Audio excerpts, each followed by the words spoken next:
God the Invisible King. By H. G. Wells. Preface. This book sets out as forcibly and exactly as possible the religious belief of the writer. That belief is not Orthodox Christianity, it is not, indeed, Christianity at all. Its core nevertheless is a profound belief in a personal and intimate God. There is nothing in its statements that need shock or offend anyone who is prepared for the expression of a faith different from and perhaps in several particulars opposed to his own. The writer will be found to be sympathetic with all sincere religious feeling. Nevertheless, it is well to prepare the prospective reader for statements that may jar harshly against deeply rooted mental habits. It is well to warn him at the outset that the departure from accepted beliefs is here no vague skepticism, but a quite sharply defined objection to dogmas very widely revered. Let the writer state the most probable occasion of trouble forthwith. An issue upon which this book will be found particularly uncompromising is the dogma of the Trinity. The writer is of opinion that the Council of Nicaea, which forcibly crystallized the controversies of 2 centuries and formulated the creed upon which all the existing Christian churches are based, was one of the most disastrous and one of the least venerable of all religious gatherings, and he holds that the Alexandrine speculations which were then conclusively imposed upon Christianity merit only disrespectful attention at the present time. There you have a chief possibility of offense. He is quite unable to pretend any awe for what he considers the spiritual monstrosities established by that undignified gathering. He makes no attempt to be obscure or propitiatory in this connection. He criticizes the creeds explicitly and frankly, because he believes it is particularly necessary to clear them out of the way of those who are seeking religious consolation at this present time of exceptional religious need. He does little to conceal his indignation at the role played by these dogmas in obscuring, perverting, and preventing the religious life of mankind. After this warning such readers from among the various Christian churches and sects as are accessible to storms of theological fear or passion, to whom the Trinity is an ineffable mystery and the name of God almost unspeakably awful, read on at their own risk. This is a religious book written by a believer, but so far as their beliefs and religion go it may seem to them more skeptical and more antagonistic than blank atheism. That the writer cannot tell. He is not simply denying their God. He is declaring that there is a living God, different altogether from that triune God and nearer to the heart of man. The spirit of this book is like that of a missionary who would only too gladly overthrow and smash some Polynesian divinity of shark's teeth and painted wood and mother of pearl. To the writer such elaborations as, begotten of the Father before all worlds, are no better than intellectual shark's teeth and oyster shells. His purpose, like the purpose of that missionary, is not primarily to shock and insult. But he is zealous to liberate, and he is impatient with a reverence that stands between man and God. He gives this fair warning and proceeds with his matter. His matter is modern religion as he sees it. It is only incidentally and because it is unavoidable that he attacks doctrinal Christianity.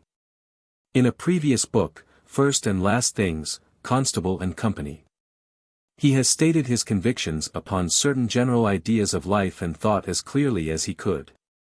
All of philosophy, all of metaphysics that is, seems to him to be a discussion of the relations of class and individual. The antagonism of the nominalist and the realist, the opposition of the one and the many, the contrast of the ideal and the actual, all these oppositions express a certain structural and essential duality in the activity of the human mind. From an imperfect recognition of that duality ensue great masses of misconception. That was the substance of First and Last Things. In this present book there is no further attack on philosophical or metaphysical questions. Here we work at a less fundamental level and deal with religious feeling and religious ideas. But just as the writer was inclined to attribute a whole world of disputation and inexactitudes to confused thinking about the exact value of classes and terms, so here he is disposed to think that interminable controversies and conflicts arise out of a confusion of intention due to a double meaning of the word God. That the word God conveys not one idea or set of ideas, but several essentially different ideas, incompatible one with another, and falling mainly into one or other of 2 divergent groups. And that people slip carelessly from one to the other of these groups of ideas and so get into ultimately inextricable confusions. The writer believes that the centuries of fluid religious thought that preceded the violent ultimate crystallization of Nicaea was essentially a struggle, obscured, of course, by many complexities, to reconcile and get into a relationship these two separate main series of God ideas. Putting the leading idea of this book very roughly, these two antagonistic typical conceptions of God may be best contrasted by speaking of one of them as God as nature or the Creator, and of the other as God as Christ or the Redeemer. One is the great outward God, the other is the inmost God. The first idea was perhaps developed most highly and completely in the God of Spinoza. It is a conception of God tending to pantheism, to an idea of a comprehensive God as ruling with justice rather than affection, to a conception of aloofness and awe-striking worshipfulness. The second idea, which is opposed to this idea of an absolute God, is the God of the human heart. The writer would suggest that the great outline of the theological struggles of that phase of civilization and world unity which produced Christianity, was a persistent but unsuccessful attempt to get these two different ideas of God into one focus. It was an attempt to make the God of nature accessible and the God of the heart invincible, to bring the former into a conception of love and to vest the latter with the beauty of stars and flowers and the dignity of inexorable justice. There could be no finer metaphor for such a correlation than fatherhood and sonship. But the trouble is that it seems impossible to most people to continue to regard the relations of the Father to the Son as being simply a mystical metaphor. Presently some materialistic bias swings them in a moment of intellectual carelessness back to the idea of sexual filiation. And it may further be suggested that the extreme aloofness and inhumanity, which is logically necessary in the idea of a creator God, of an infinite God, was the reason, so to speak, for the invention of a Holy Spirit. As something proceeding from him, as something bridging the great gulf, a comforter, a mediator descending into the sphere of the human understanding. That, and the suggestive influence of the Egyptian Trinity that was then being worshipped at the Serapeum, and which had saturated the thought of Alexandria with the conception of a Trinity in unity, are probably the realities that account for the third person of the Christian Trinity. At any rate, the present writer believes that the discussions that shaped the Christian theology we know were dominated by such natural and fundamental thoughts. These discussions were, of course, complicated from the outset. And particularly were they complicated by the identification of the man Jesus with the theological Christ, by materialistic expectations of his second coming, by materialistic inventions about his miraculous begetting, and by the morbid speculations about virginity and the like that arose out of such grossness. They were still further complicated by the idea of the textual inspiration of the Scriptures, which presently swamped thought in textual interpretation. That swamping came very early in the development of Christianity. The writer of St. John's Gospel appears still to be thinking with a considerable freedom, but Origen is already hopelessly in the net of the texts. The writer of St. John's Gospel was a free man, but Origen was a superstitious man. He was emasculated mentally as well as bodily through his bibliolatry. He quotes, his predecessor thinks. But the writer throws out these guesses at the probable intentions of early Christian thought in passing. His business here is the definition of a position. The writer's position here in this book is, firstly, complete agnosticism in the matter of God the Creator, and secondly, entire faith in the matter of God the Redeemer. That, so to speak, is the key of his book. He cannot bring the two ideas under the same term God. He uses the word God therefore for the God in our hearts only, and he uses the term the veiled being for the ultimate mysteries of the universe. And he declares that we do not know and perhaps cannot know in any comprehensible terms the relation of the veiled being to that living reality in our lives who is, in his terminology, the true God. Speaking from the point of view of practical religion, he is restricting and defining the word God, as meaning only the personal God of mankind. He is restricting it so as to exclude all cosmogony and ideas of providence from our religious thought and leave nothing but the essentials of the religious life. Many people, whom one would class as rather liberal Christians of an Arian or Arminian complexion, may find the larger part of this book acceptable to them if they will read the Christ God, where the writer has written God.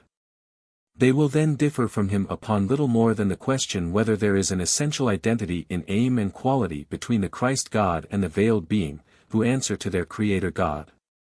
This the Orthodox post-Nicene Christians assert, and many pre-Niceans and many heretics, as the Cathars, contradicted with its exact contrary. The Cathars, Paulicians, Albigenses and so on held, with the Manichaeans, that the God of nature, God the Father, was evil. The Christ God was his antagonist. This was the idea of the poet Shelley. And passing beyond Christian theology altogether, a clue can still be found to many problems in comparative theology in this distinction between the being of nature, cf. Kant's starry vault above, and the God of the heart, Kant's moral law within. The idea of an antagonism seems to have been cardinal in the thought of the Essenes and the Orphic cult and in the Persian dualism. So, too, Buddhism seems to be antagonistic. On the other hand, the Muslim teaching and modern Judaism seem absolutely to combine and identify the two. God the Creator is altogether and without distinction also God the King of mankind. Christianity stands somewhere between such complete identification and complete antagonism. It admits a difference in attitude between Father and Son in its distinction between the Old Dispensation, of the Old Testament, and the New. Every possible change is rung in the great religions of the world between identification, complete separation, equality, and disproportion of these beings. But it will be found that these two ideas are, so to speak, the basal elements of all theology in the world. The writer is chary of assertion or denial in these matters. He believes that they are speculations not at all necessary to salvation. He believes that men may differ profoundly in their opinions upon these points and still be in perfect agreement upon the essentials of religion. The reality of religion he believes deals wholly and exclusively with the God of the heart. He declares as his own opinion, and as the opinion which seems most expressive of modern thought, that there is no reason to suppose the veiled being either benevolent or malignant towards men. But if the reader believes that God is almighty and in every way infinite, the practical outcome is not very different. For the purposes of human relationship it is impossible to deny that God presents himself as finite, as struggling and taking a part against evil. The writer believes that these dogmas of relationship are not merely extraneous to religion, but an impediment to religion. His aim in this book is to give a statement of religion which is no longer entangled in such speculations and disputes. Let him add only one other note of explanation in this preface, and that is to remark that except for one incidental passage, in chapter 4:1, nowhere does he discuss the question of personal immortality. It is discussed in First and Last Things, Book 4:4. He omits this question because he does not consider that it has any more bearing upon the essentials of religion, than have the theories we may hold about the relation of God and the moral law to the starry universe. The latter is a question for the theologian, the former for the psychologist. Whether we are mortal or immortal, whether the God in our hearts is the son of or a rebel against the universe, the reality of religion, the fact of salvation, is still our self-identification with God, irrespective of consequences. And the achievement of his kingdom, in our hearts and in the world. Whether we live forever or die tomorrow does not affect righteousness. Many people seem to find the prospect of a final personal death unendurable. This impresses me as egotism. I have no such appetite for a separate immortality. God is my immortality. What, of me, is identified with God, is God. What is not is of no more permanent value than the snows of yesteryear. H. G. W. Dunmo, May, 1917. How do you find this book? Any thoughts about the book or the author? Any suggestion for improvement? Please take a moment to share your thoughts in a comment. If you like it, share it with your friends who might enjoy it as well. Subscribe to keep in touch. Visit CompleteAudiobooks.com for more quality content. Chapter the 1st. The Cosmogony of Modern Religion. 1. Modern religion has no founder. Perhaps all religions, unless the flaming onset of Mohammedanism be an exception, have dawned imperceptibly upon the world. A little while ago and the thing was not, and then suddenly it has been found in existence, and already in a state of diffusion. People have begun to hear of the new belief first here and then there. It is interesting, for example, to trace how Christianity drifted into the consciousness of the Roman world. But when a religion has been interrogated, it has always had hitherto a tale of beginnings, the name and story of a founder. The renascent religion that is now taking shape, it seems, had no founder, it points to no origins. It is the truth, its believers declare, it has always been here, it has always been visible to those who had eyes to see. It is perhaps plainer than it was and to more people, that is all. It is as if it still did not realize its own difference. Many of those who hold it still think of it as if it were a kind of Christianity. Some, catching at a phrase of Huxley's, speak of it as Christianity without theology. They do not know the creed they are carrying. It has, as a matter of fact, a very fine and subtle theology, flatly opposed to any belief that could, except by great stretching of charity in the imagination, be called Christianity.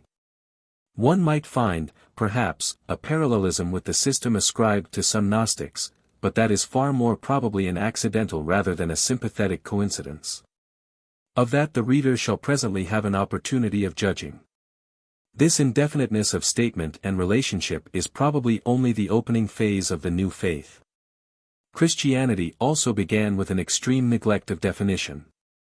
It was not at first anything more than a sect of Judaism. It was only after 3 centuries, amidst the uproar and emotions of the Council of Nicaea, when the more enthusiastic Trinitarians stuffed their fingers in their ears in affected horror at the arguments of old Arius, that the cardinal mystery of the Trinity was established as the essential fact of Christianity. Throughout those 3 centuries, the centuries of its greatest achievements and noblest martyrdoms, Christianity had not defined its God. And even today it has to be noted that a large majority of those who possess and repeat the Christian creeds have come into the practice so insensibly from unthinking childhood, that only in the slightest way do they realize the nature of the statements to which they subscribe. They will speak and think of both Christ and God in ways flatly incompatible with the doctrine of the triune deity upon which, theoretically, the entire fabric of all the churches rests. They will show themselves as frankly Arians as though that damnable heresy had not been washed out of the world forever after centuries of persecution in torrents of blood. But whatever the present state of Christendom in these matters may be, there can be no doubt of the enormous pains taken in the past to give Christian beliefs the exactest, least ambiguous statement possible. Christianity knew itself clearly for what it was in its maturity, whatever the indecisions of its childhood or the confusions of its decay. The renascent religion that one finds now, a thing active and sufficient in many minds, has still scarcely come to self-consciousness. But it is so coming, and this present book is very largely an attempt to state the shape it is assuming and to compare it with the beliefs and imperatives and usages of the various Christian, pseudo-Christian, philosophical, and agnostic cults amidst which it has appeared. The writer's sympathies and convictions are entirely with this that he speaks of as renascent or modern religion. He is neither atheist nor Buddhist nor Mohammedan nor Christian. He will make no pretense, therefore, to impartiality and detachment. He will do his best to be as fair as possible and as candid as possible, but the reader must reckon with this bias. He has found this faith growing up in himself. He has found it, or something very difficult to distinguish from it, growing independently in the minds of men and women he has met. They have been people of very various origins. English, Americans, Bengalis, Russians, French, people brought up in a Catholic atmosphere, positivists, Baptists, Sikhs, Mohammedans. Their diversity of source is as remarkable as their convergence of tendency. A miscellany of minds thinking upon parallel lines has come out to the same light. The new teaching is also traceable in many professedly Christian religious books, and it is to be heard from Christian pulpits. The phase of definition is manifestly at hand. 2. Modern religion has a finite God. Perhaps the most fundamental difference between this new faith and any recognized form of Christianity is that, knowingly or unknowingly, it worships a finite God. Directly the believer is fairly confronted with the plain questions of the case, the vague identifications that are still carelessly made with one or all of the persons of the Trinity dissolve away. He will admit that his God is neither all-wise, nor all-powerful, nor omnipresent. That he is neither the maker of heaven nor earth, and that he has little to identify him with that hereditary God of the Jews who became the Father, in the Christian system. On the other hand, he will assert that his God is a God of salvation, that he is a spirit, a person, a strongly marked and knowable personality, loving, inspiring, and lovable, who exists or strives to exist in every human soul. He will be much less certain in his denials that his God has a close resemblance to the Pauline, as distinguished from the Trinitarian, Christ. The modern religious man will almost certainly profess a kind of universalism. He will assert that whensoever men have called upon any God and have found fellowship and comfort and courage and that sense of God within them, that inner light which is the quintessence of the religious experience, it was the true God that answered them. For the true God is a generous God, not a jealous God, the very antithesis of that bickering monopolist who will have none other gods but me. And when a human heart cries out, to what name it matters not, for a larger spirit and a stronger help than the visible things of life can give, straightway the nameless helper is with it and the God of man answers to the call. The true God has no scorn nor hate for those who have accepted the many-handed symbols of the Hindu or the lacquered idols of China. Where there is faith, where there is need, there is the true God ready to clasp the hands that stretch out seeking for him into the darkness behind the ivory and gold. The fact that God is finite is one upon which those who think clearly among the new believers are very insistent. He is, above everything else, a personality, and to be a personality is to have characteristics, to be limited by characteristics. He is a being, not us but dealing with us and through us, he has an aim and that means he has a past and future, he is within time and not outside it. And they point out that this is really what everyone who prays sincerely to God or gets help from God, feels and believes. Our practice with God is better than our theory. None of us really pray to that fantastic, unqualified dans a trois, the Trinity, which the wranglings and disputes of the worthies of Alexandria and Syria declared to be God. We pray to one single understanding person. But so far the tactics of those Trinitarians at Nicaea, who stuck their fingers in their ears, have prevailed in this world. This was no matter for discussion, they declared, it was a holy mystery full of magical terror, and few religious people have thought it worth while to revive these terrors by a definite contradiction. The truly religious have been content to lapse quietly into the comparative sanity of an unformulated Arianism, they have left it to the scoffing atheist to mock at the patent absurdities of the official creed.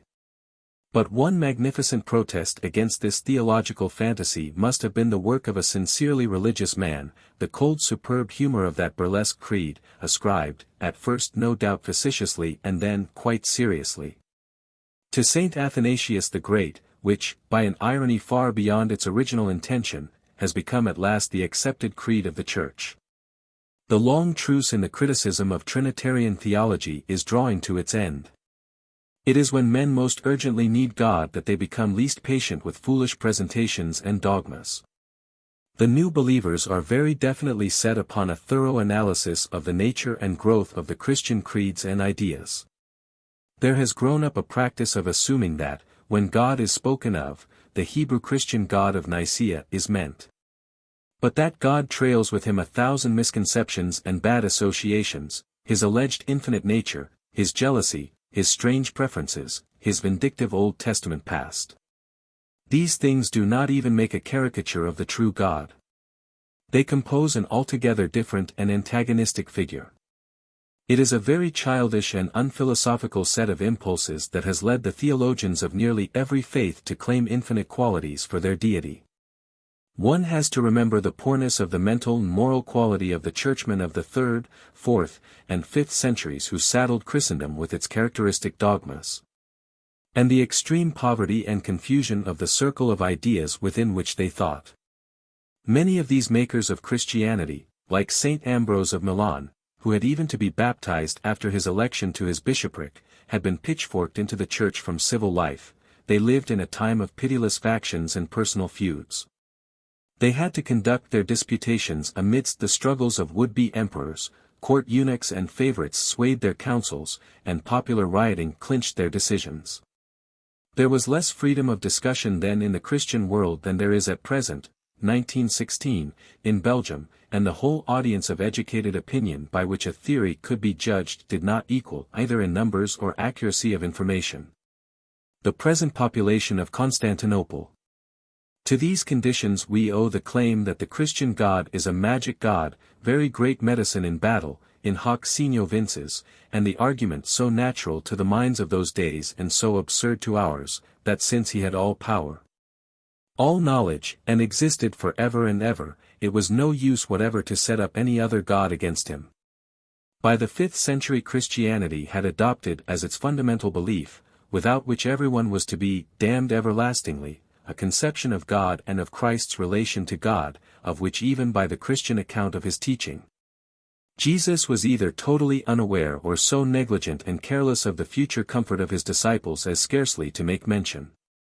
The doctrine of the Trinity, so far as the relationship of the third person goes, hangs almost entirely upon one ambiguous and disputed utterance in St. John's Gospel, 15:26.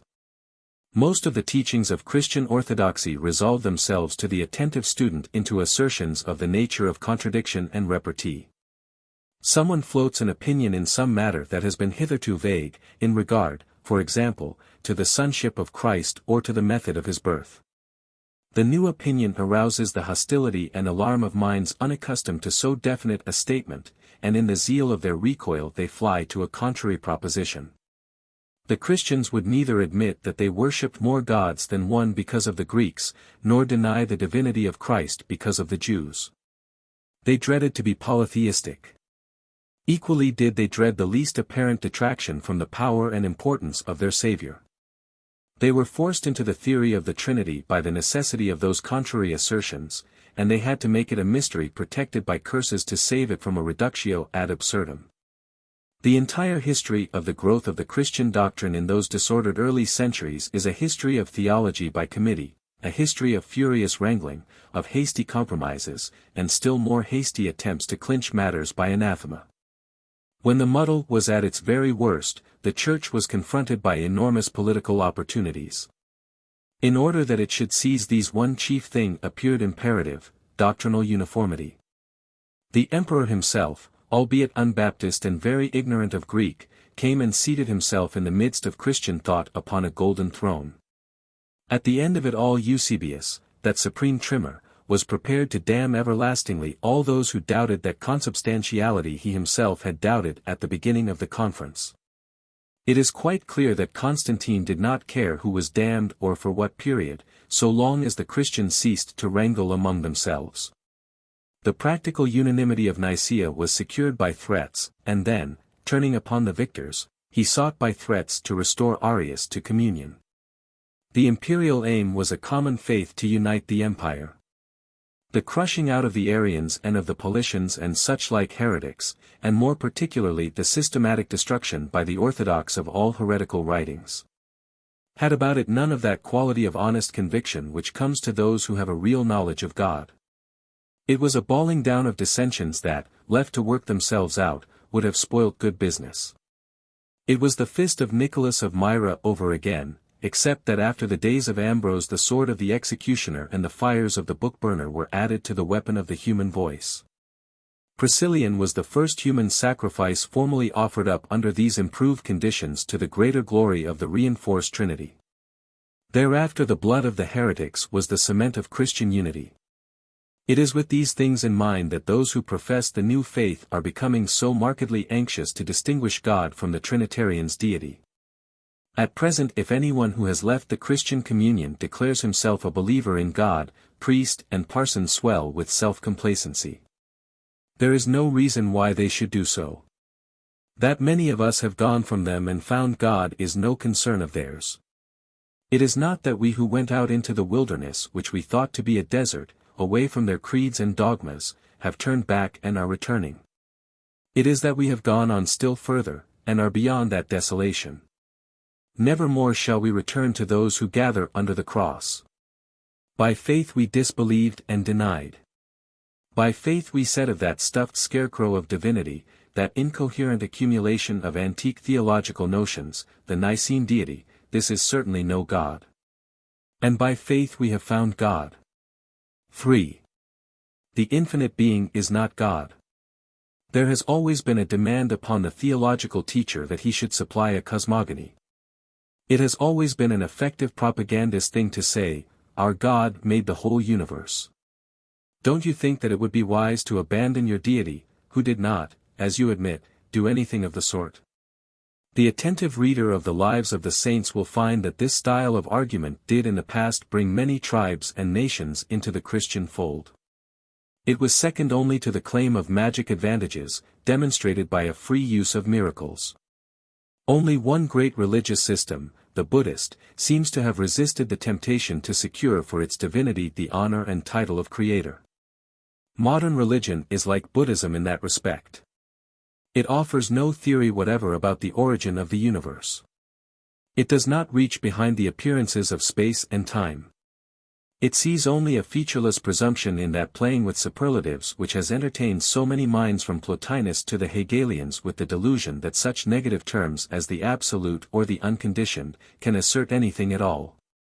At the back of all known things there is an impenetrable curtain, the ultimate of existence is a veiled being, which seems to know nothing of life or death or good or ill. Of that being, whether it is simple or complex or divine, we know nothing. To us it is no more than the limit of understanding, the unknown beyond. It may be of practically limitless intricacy and possibility. The new religion does not pretend that the God of its life is that being, or that he has any relation of control or association with that being. It does not even assert that God knows all or much more than we do about that ultimate being. For us life is a matter of our personalities in space and time. Human analysis probing with philosophy and science towards the veiled being reveals nothing of God, reveals space and time only as necessary forms of consciousness, glimpses a dance of atoms, of whirls in the ether. Some day in the endless future there may be a knowledge, an understanding of relationship, a power and courage that will pierce into those black wrappings. To that it may be our God, the captain of mankind will take us. That now is a mere speculation. The veil of the unknown is set with the stars, its outer texture is ether and atom and crystal. The veiled being, enigmatical and incomprehensible, broods over the mirror upon which the busy shapes of life are moving. It is as if it waited in a great stillness. Our lives do not deal with it, and cannot deal with it. It may be that they may never be able to deal with it. For, the life force is not God. So it is that comprehensive setting of the universe presents itself to the modern mind. It is altogether outside good and evil and love and hate. It is outside God, who is love and goodness. And coming out of this veiled being, proceeding out of it in a manner altogether inconceivable, is another lesser being, an impulse thrusting through matter and clothing itself in continually changing material forms, the maker of our world, life. The will to be. It comes out of that inscrutable being as a wave comes rolling to us from beyond the horizon. It is as it were a great wave rushing through matter and possessed by a spirit. It is a breeding, fighting thing. It pants through the jungle track as the tiger and lifts itself towards heaven as the tree. It is the rabbit bolting for its life and the dove calling to her mate. It crawls, it flies, it dives, it lusts and devours, it pursues and eats itself in order to live still more eagerly and hastily. It is every living thing, of it are our passions and desires and fears. And it is aware of itself not as a whole, but dispersely as individual self-consciousness, starting out dispersely from every one of the sentient creatures it has called into being. They look out for their little moments, red-eyed and fierce, full of greed, full of the passions of acquisition and assimilation and reproduction, submitting only to brief fellowships of defense or aggression. They are beings of strain and conflict and competition. They are living substance still mingled painfully with the dust. The forms in which this being clothes itself bear thorns and fangs and claws, are soaked with poison and bright with threats or allurements, prey slyly or openly on one another, hold their own for a little while, breed savagely and resentfully, and pass. This second being men have called the life force, the will to live, the struggle for existence. They have figured it too as Mother Nature. We may speculate whether it is not what the wiser among the Gnostics meant by the demiurge, but since the Christians destroyed all the Gnostic books, that must remain a mere curious guess. We may speculate whether this heat and haste and wrath of life about us is the dark god of the Manichees, the evil spirit of the sun worshippers. But in contemporary thought there is no conviction apparent that this demiurge is either good or evil. It is conceived of as both good and evil. If it gives all the pain and conflict of life, it gives also the joy of the sunshine, the delight and hope of youth, the pleasures. If it has elaborated 100,000 sorts of parasite, it has also molded the beautiful limbs of man and woman, it has shaped the slug and the flower. And in it, as part of it, taking its rewards, responding to its goads, struggling against the final abandonment to death, do we all live, as the beasts live, glad, angry, sorry, revengeful, hopeful, weary, disgusted, forgetful, lustful, happy, excited, bored, in pain, mood after mood, but always fearing death, with no certainty and no coherence within us, until we find God. And God comes to us neither out of the stars nor out of the pride of life, but as a still small voice within. 5. God is within. God comes we know not whence, into the conflict of life. He works in men and through men. He is a spirit, a single spirit and a single person, he has begun and he will never end. He is the immortal part and leader of mankind. He has motives, he has characteristics, he has an aim. He is by our poor scales of measurement boundless love, boundless courage, boundless generosity. He is thought and a steadfast will.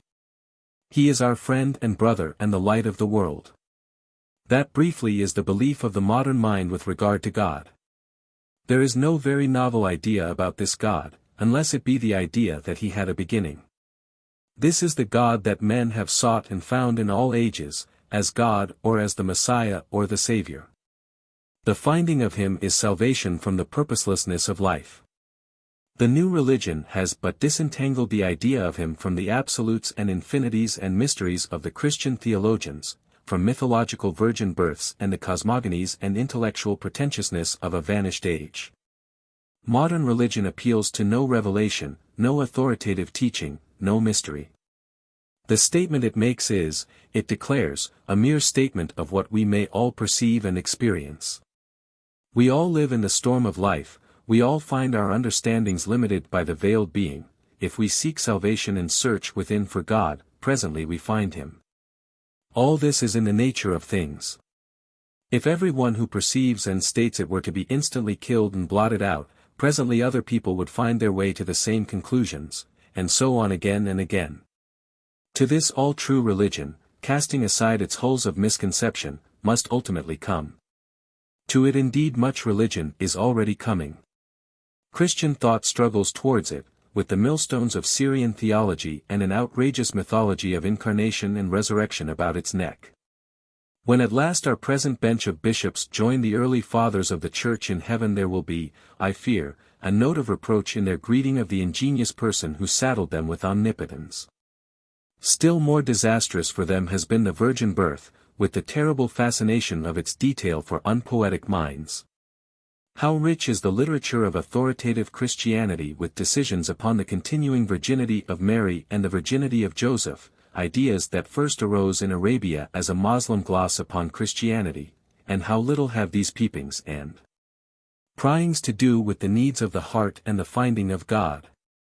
Within the last few years there have been a score or so of such volumes as that recently compiled by Dr.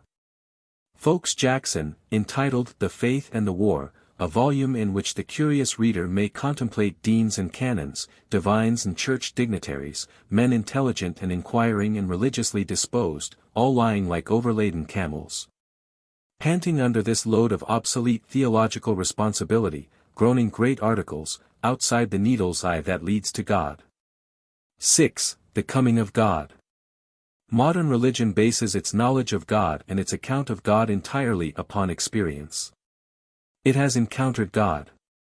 It does not argue about God, it relates.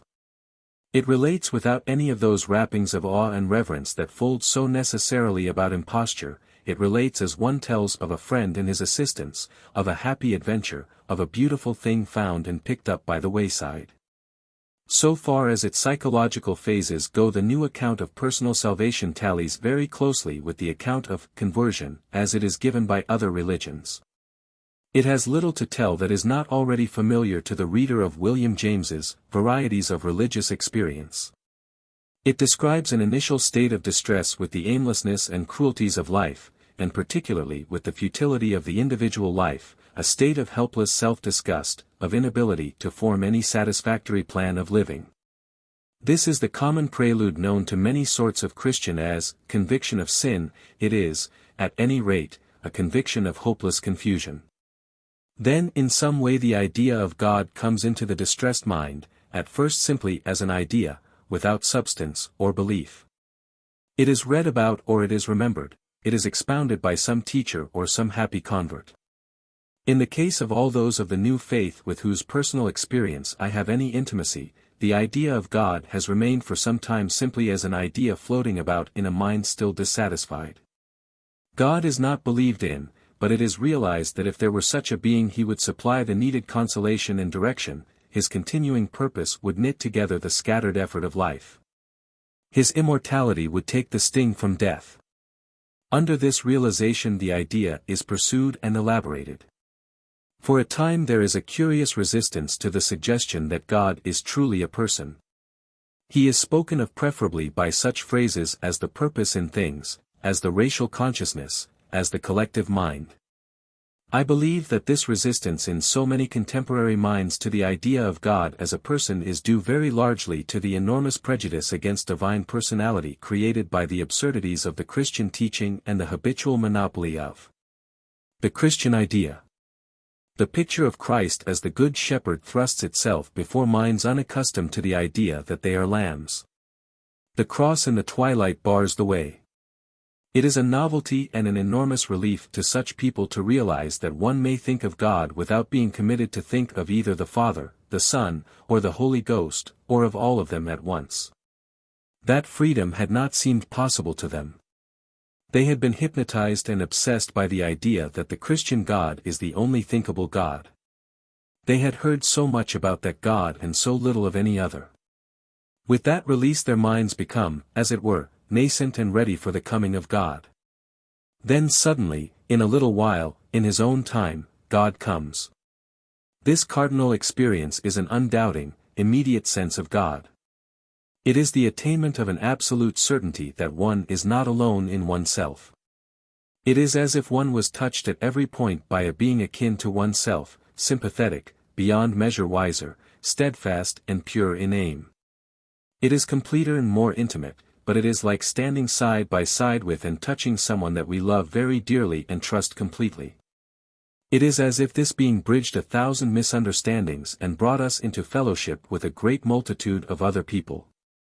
Closer he is than breathing, and nearer than hands and feet. The moment may come while we are alone in the darkness, under the stars, or while we walk by ourselves or in a crowd, or while we sit and muse. It may come upon the sinking ship or in the tumult of the battle. There is no saying when it may not come to us. But after it has come our lives are changed, God is with us and there is no more doubt of God. Thereafter one goes about the world like one who was lonely and has found a lover, like one who was perplexed and has found a solution. One is assured that there is a power that fights with us against the confusion and evil within us and without. There comes into the heart an essential and enduring happiness and courage. There is but one God, there is but one true religious experience, but under a multitude of names, under veils and darknesses, God has in this manner come into countless lives. There is scarcely a faith, however mean and preposterous, that has not been a way to holiness. God who is himself finite, who himself struggles in his great effort from strength to strength, has no spite against error. Far beyond halfway he hastens to meet the purblind. But God is against the darkness in their eyes. The faith which is returning to men girds at veils and shadows, and would see God plainly. It has little respect for mysteries. It rends the veil of the temple in rags and tatters. It has no superstitious fear of this huge friendliness, of this great brother and leader of our little beings. To find God is but the beginning of wisdom, because then for all our days we have to learn His purpose with us and to live our lives with Him. Chapter the 2nd. Heresies, or the things that God is not. 1. Heresies are misconceptions of God.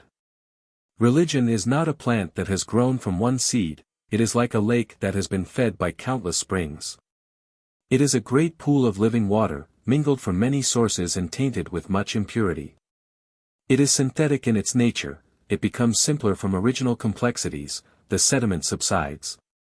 A life perfectly adjusted to its surroundings is a life without mentality, no judgment is called for, no inhibition, no disturbance of the instinctive flow of perfect reactions. Such a life is bliss, or nirvana. It is unconsciousness below dreaming. Consciousness is discord evoking the will to adjust, it is inseparable from need. At every need consciousness breaks into being. Imperfect adjustments, needs, are the rents and tatters in the smooth dark veil of being through which the light of consciousness shines, the light of consciousness and will of which God is the sun. So that every need of human life, every disappointment and dissatisfaction and call for help and effort, is a means whereby men may in due come to the realization of God. There is no cardinal need, there is no sort of experience in human life from which there does not come or has not come a contribution to men's religious ideas. At every challenge men have to put forth effort, feel doubt of adequacy, be thwarted, perceive the chill shadow of their mortality. At every challenge comes the possibility of help from without, the idea of eluding frustration, the aspiration towards immortality. It is possible to classify the appeals men make for God under the headings of their chief system of effort, their efforts to understand, their fear and their struggles for safety and happiness, the craving of their restlessness for peace, their angers against disorder and their desire for the avenger, their sexual passions and perplexities. Each of these great systems of needs and efforts brings its own sort of sediment into religion. Each, that is to say, has its own kind of heresy, its distinctive misapprehension of God. It is only in the synthesis and mutual correction of many divergent ideas that the idea of God grows clear. The effort to understand completely, for example, leads to the endless heresies of theory. Men trip over the inherent infirmities of the human mind. But in these days one does not argue greatly about dogma. Almost every conceivable error about unity, about personality, about time and quantity and genus and species, about begetting and beginning and limitation and similarity and every kink in the difficult mind of man, has been thrust forward in some form of dogma. Beside the errors of thought are the errors of emotion. Fear and feebleness go straight to the heresies that God is magic or that God is providence. Restless egotism at leisure and unchallenged by urgent elementary realities breeds the heresies of mysticism, anger and hate call for God's judgments, and the stormy emotions of sex gave mankind the phallic God. Those who find themselves possessed by the new spirit in religion, realize very speedily the necessity of clearing the mind of all these exaggerations, transferences, and overflows of feeling. The search for divine truth is like gold washing. Nothing is of any value until most has been swept away. 2. Heresies of speculation. One sort of heresies stands apart from the rest. It is infinitely the most various sort. It includes all those heresies which result from wrong-headed mental elaboration, as distinguished from those which are the result of hasty and imperfect apprehension, the heresies of the clever rather than the heresies of the obtuse. The former are of endless variety and complexity, the latter are in comparison natural, simple confusions. The former are the errors of the study, the latter the superstitions that spring by the wayside, or are brought down to us in our social structure out of a barbaric past. To the heresies of thought and speculation belong the elaborate doctrine of the Trinity, dogmas about God's absolute qualities, such odd deductions as the accepted Christian teachings about the virginity of Mary and Joseph, and the like. All these things are parts of Orthodox Christianity. Yet none of them did Christ, even by the Christian account, expound or recommend. He treated them as negligible.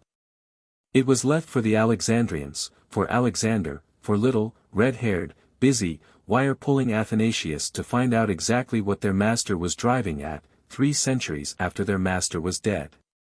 Men still sit at little desks remote from God or life, and rack their inadequate brains to meet fancied difficulties and state unnecessary perfections. They seek God by logic, ignoring the marginal error that creeps into every syllogism. Their conceit blinds them to the limitations upon their thinking.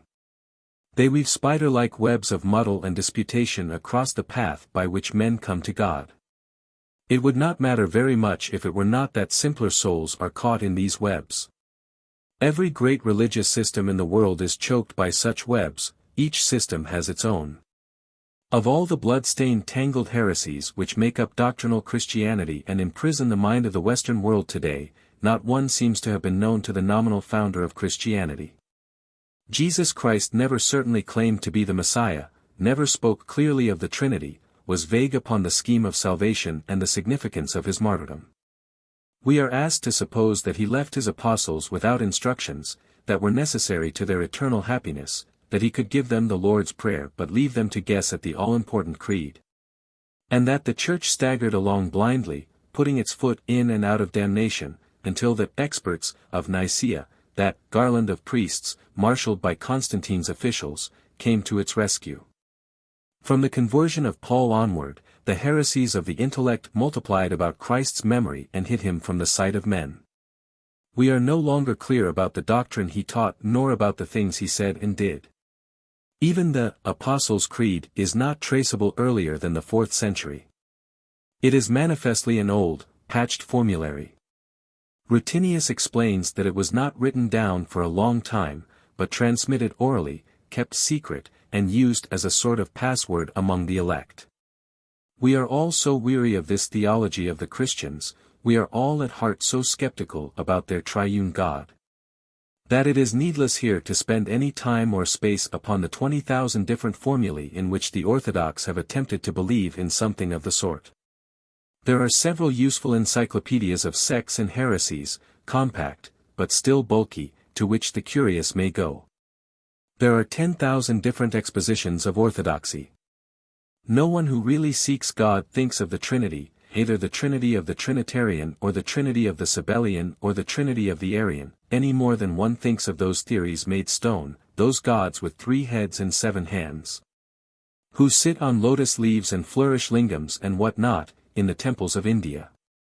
Let us leave, therefore, these morbid elaborations of the human intelligence to drift to limbo, and come rather to the natural heresies that spring from fundamental weaknesses of the human character, and which are common to all religions.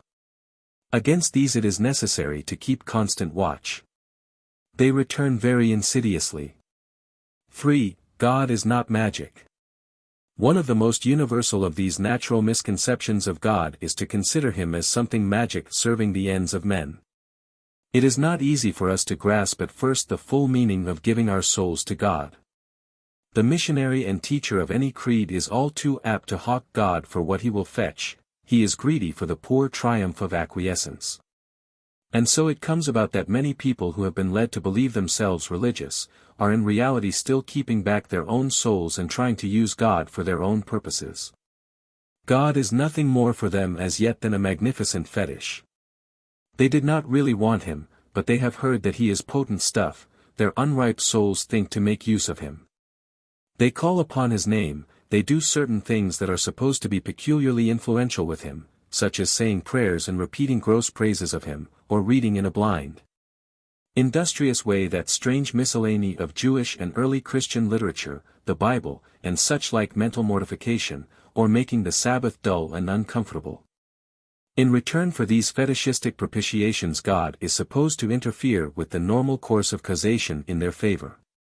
He becomes a celestial log roller. He remedies unfavorable accidents, cures petty ailments, contrives unexpected gifts of medicine, money, or the like, he averts bankruptcies, arranges profitable transactions, and does 1,000 such services for his little clique of faithful people. The pious are represented as being constantly delighted by these little surprises, these bouquets and chocolate boxes from the divinity. Or contrawise he contrives spiteful turns for those who fail in their religious attentions. He murders Sabbath-breaking children, or disorganizes the careful business schemes of the ungodly. He is represented as going Sabbath-breakering on Sunday morning as a Staffordshire worker goes ratting. Ordinary everyday Christianity is saturated with this fetishistic conception of God. It may be disowned in the Hibbert Journal, but it is unblushingly advocated in the Parish Magazine. It is an idea taken over by Christianity with the rest of the qualities of the Hebrew God. It is natural enough in minds so self-centered that their recognition of weakness and need brings with it no real self-surrender, but it is entirely inconsistent with the modern conception of the true God.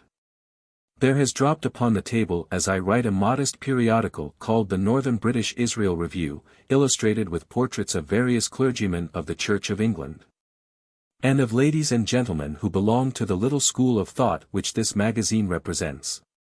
It is, I should judge, a subsect entirely within the established Church of England, that is to say within the Anglican communion of the Trinitarian Christians.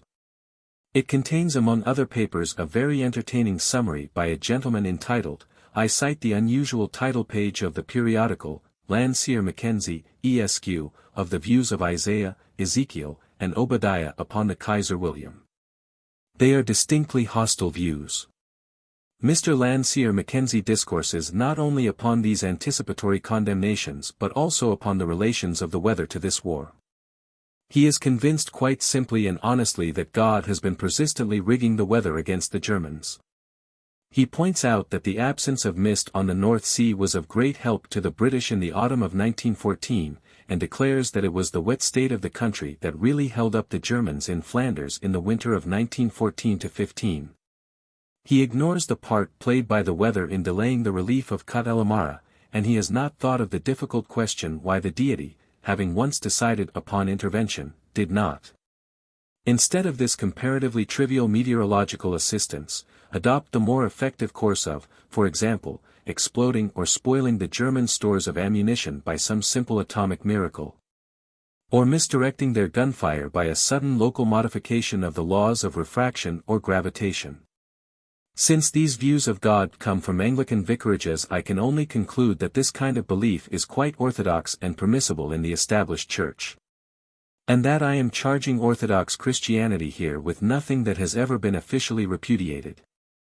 I find indeed the essential assumptions of Mr. Landseer Mackenzie repeated in endless official Christian utterances on the part of German and British and Russian divines. The Bishop of Chelmsford, for example, has recently ascribed our difficulties in the war to our impatience with long sermons, among other similar causes. Such Christians are manifestly convinced that God can be invoked by ritual, for example by special days of national prayer or an increased observance of Sunday, or made malignant by neglect or levity. It is almost fundamental in their idea of him. The ordinary Mohammedan seems as confident of this magic pettiness of God, and the belief of China in the magic propitiations and resentments of heaven is at least equally strong. But the true God as those of the new religion know him is no such God of luck and intervention. He is not to serve men's ends or the ends of nations or associations of men, he is careless of our ceremonies and invocations. He does not lose his temper with our follies and weaknesses. It is for us to serve him. He captains us, he does not coddle us. He has his own ends for which he needs us. 4. God is not providence. Closely related to this heresy that God is magic, is the heresy that calls him providence, that declares the apparent adequacy of cause and effect to be a sham, and that all the time, incalculably. He is pulling about the order of events for our personal advantages. The idea of providence was very gaily traversed by Daudet and Tartarin in the Alps. You will remember how Tartarin's friend assured him that all Switzerland was one great trust, intent upon attracting tourists and far too wise and kind to permit them to venture into real danger, that all the precipices were netted invisibly, and all the loose rocks guarded against falling, that avalanches were prearranged spectacles and the crevasses at their worst slippery ways down into kindly catchment bags. If the mountaineer tried to get into real danger he was turned back by specious excuses. Inspired by this persuasion Tartarin behaved with incredible daring. That is exactly the providence theory of the whole world. There can be no doubt that it does enable many a timid soul to get through life with a certain recklessness. And provided there is no slip into a crevasse, the providence theory works well. It would work altogether well if there were no crevasses. Tartarin was reckless because of his faith in providence, and escaped. But what would have happened to him if he had fallen into a crevasse? There exists a very touching and remarkable book by Sir Francis Younghusband called Within. Williams and Norgate, 1912. It is the confession of a man who lived with a complete confidence in providence until he was already well advanced in years. He went through battles and campaigns, he filled positions of great honor and responsibility, he saw much of the life of men, without altogether losing his faith. The loss of a child, an Indian famine, could shake it but not overthrow it. Then coming back one day from some races in France, he was knocked down by an automobile and hurt very cruelly. He suffered terribly in body and mind. His sufferings caused much suffering to others. He did his utmost to see the hand of a loving providence in his and their disaster and the tormented inflicted, and being a man of sterling honesty and a fine essential simplicity of mind, he confessed at last that he could not do so. His confidence in the benevolent intervention of God was altogether destroyed. His book tells of this shattering, and how laboriously he reconstructed his religion upon less confident lines. It is a book typical of an age and of a very English sort of mind, a book well worth reading. That he came to a full sense of the true God cannot be asserted, but how near he came to God, let one quotation witness. The existence of an outside providence, he writes, who created us, who watches over us, and who guides our lives like a merciful Father, we have found impossible longer to believe in. But of the existence of a Holy Spirit radiating upward through all animate beings, and finding its fullest expression, in man in love, and in the flowers in beauty, we can be as certain as of anything in the world. This fiery spiritual impulsion at the center and the source of things, ever burning in us, is the supremely important factor in our existence. It does not always attain to light. In many directions it fails. The conditions are too hard and it is utterly blocked. In others it only partially succeeds. But in a few it bursts forth into radiant light. There are few who in some heavenly moment of their lives have not been conscious of its presence. We may not be able to give it outward expression, but we know that it is there. God does not guide our feet. He is no sedulous governess restraining and correcting the wayward steps of men. If you would fly into the air, there is no God to bank your aeroplane correctly for you or keep an ill-tended engine going. If you would cross a glacier, no God nor angel guides your steps amidst the slippery places. He will not even mind your innocent children for you if you leave them before an unguarded fire. Cherish no delusions, for yourself and others you challenge danger and chance on your own strength. No talisman, no God, can help you or those you care for. Nothing of such things will God do, it is an idle dream. But God will be with you nevertheless. In the reeling aeroplane or the dark ice cave God will be your courage. Though you suffer or are killed, it is not an end.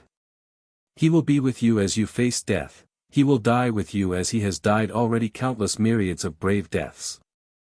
He will come so close to you that at the last you will not know whether it is you or he who dies, and the present death will be swallowed up in his victory. 5. The heresy of quietism. God comes to us within and takes us for his own. He releases us from ourselves, he incorporates us with his own undying experience and adventure, he receives us and gives himself. He is a stimulant, he makes us live immortally and more abundantly. I have compared him to the sensation of a deer, strong friend who comes and stands quietly beside one, shoulder to shoulder. The finding of God is the beginning of service. It is not an escape from life and action. It is the release of life and action from the prison of the mortal self. Not to realize that, is the heresy of quietism, of many mystics. Commonly such people are people of some wealth, able to command services for all their everyday needs.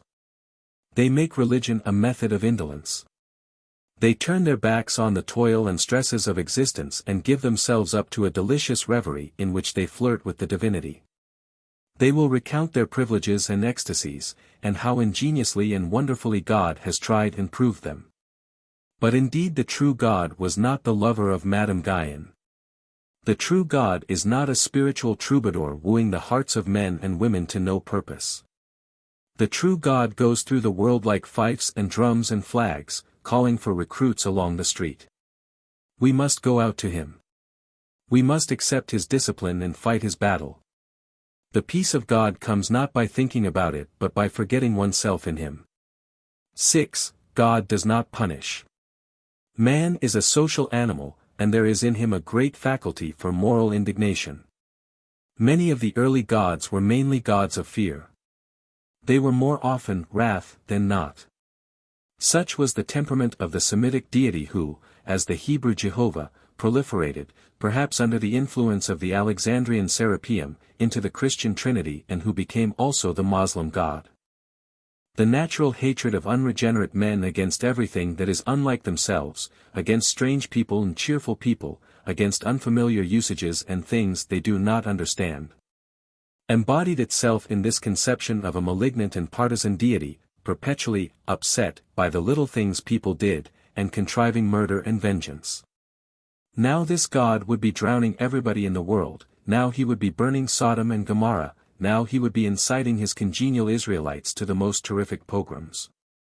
This divine frightfulness is of course the natural human dislike and distrust for queer practices or for too sunny a carelessness, a dislike reinforced by the latent fierceness of the ape in us, liberating the latent fierceness of the ape in us. Giving it an excuse and pressing permission upon it, handing the thing hated and feared over to its secular arm.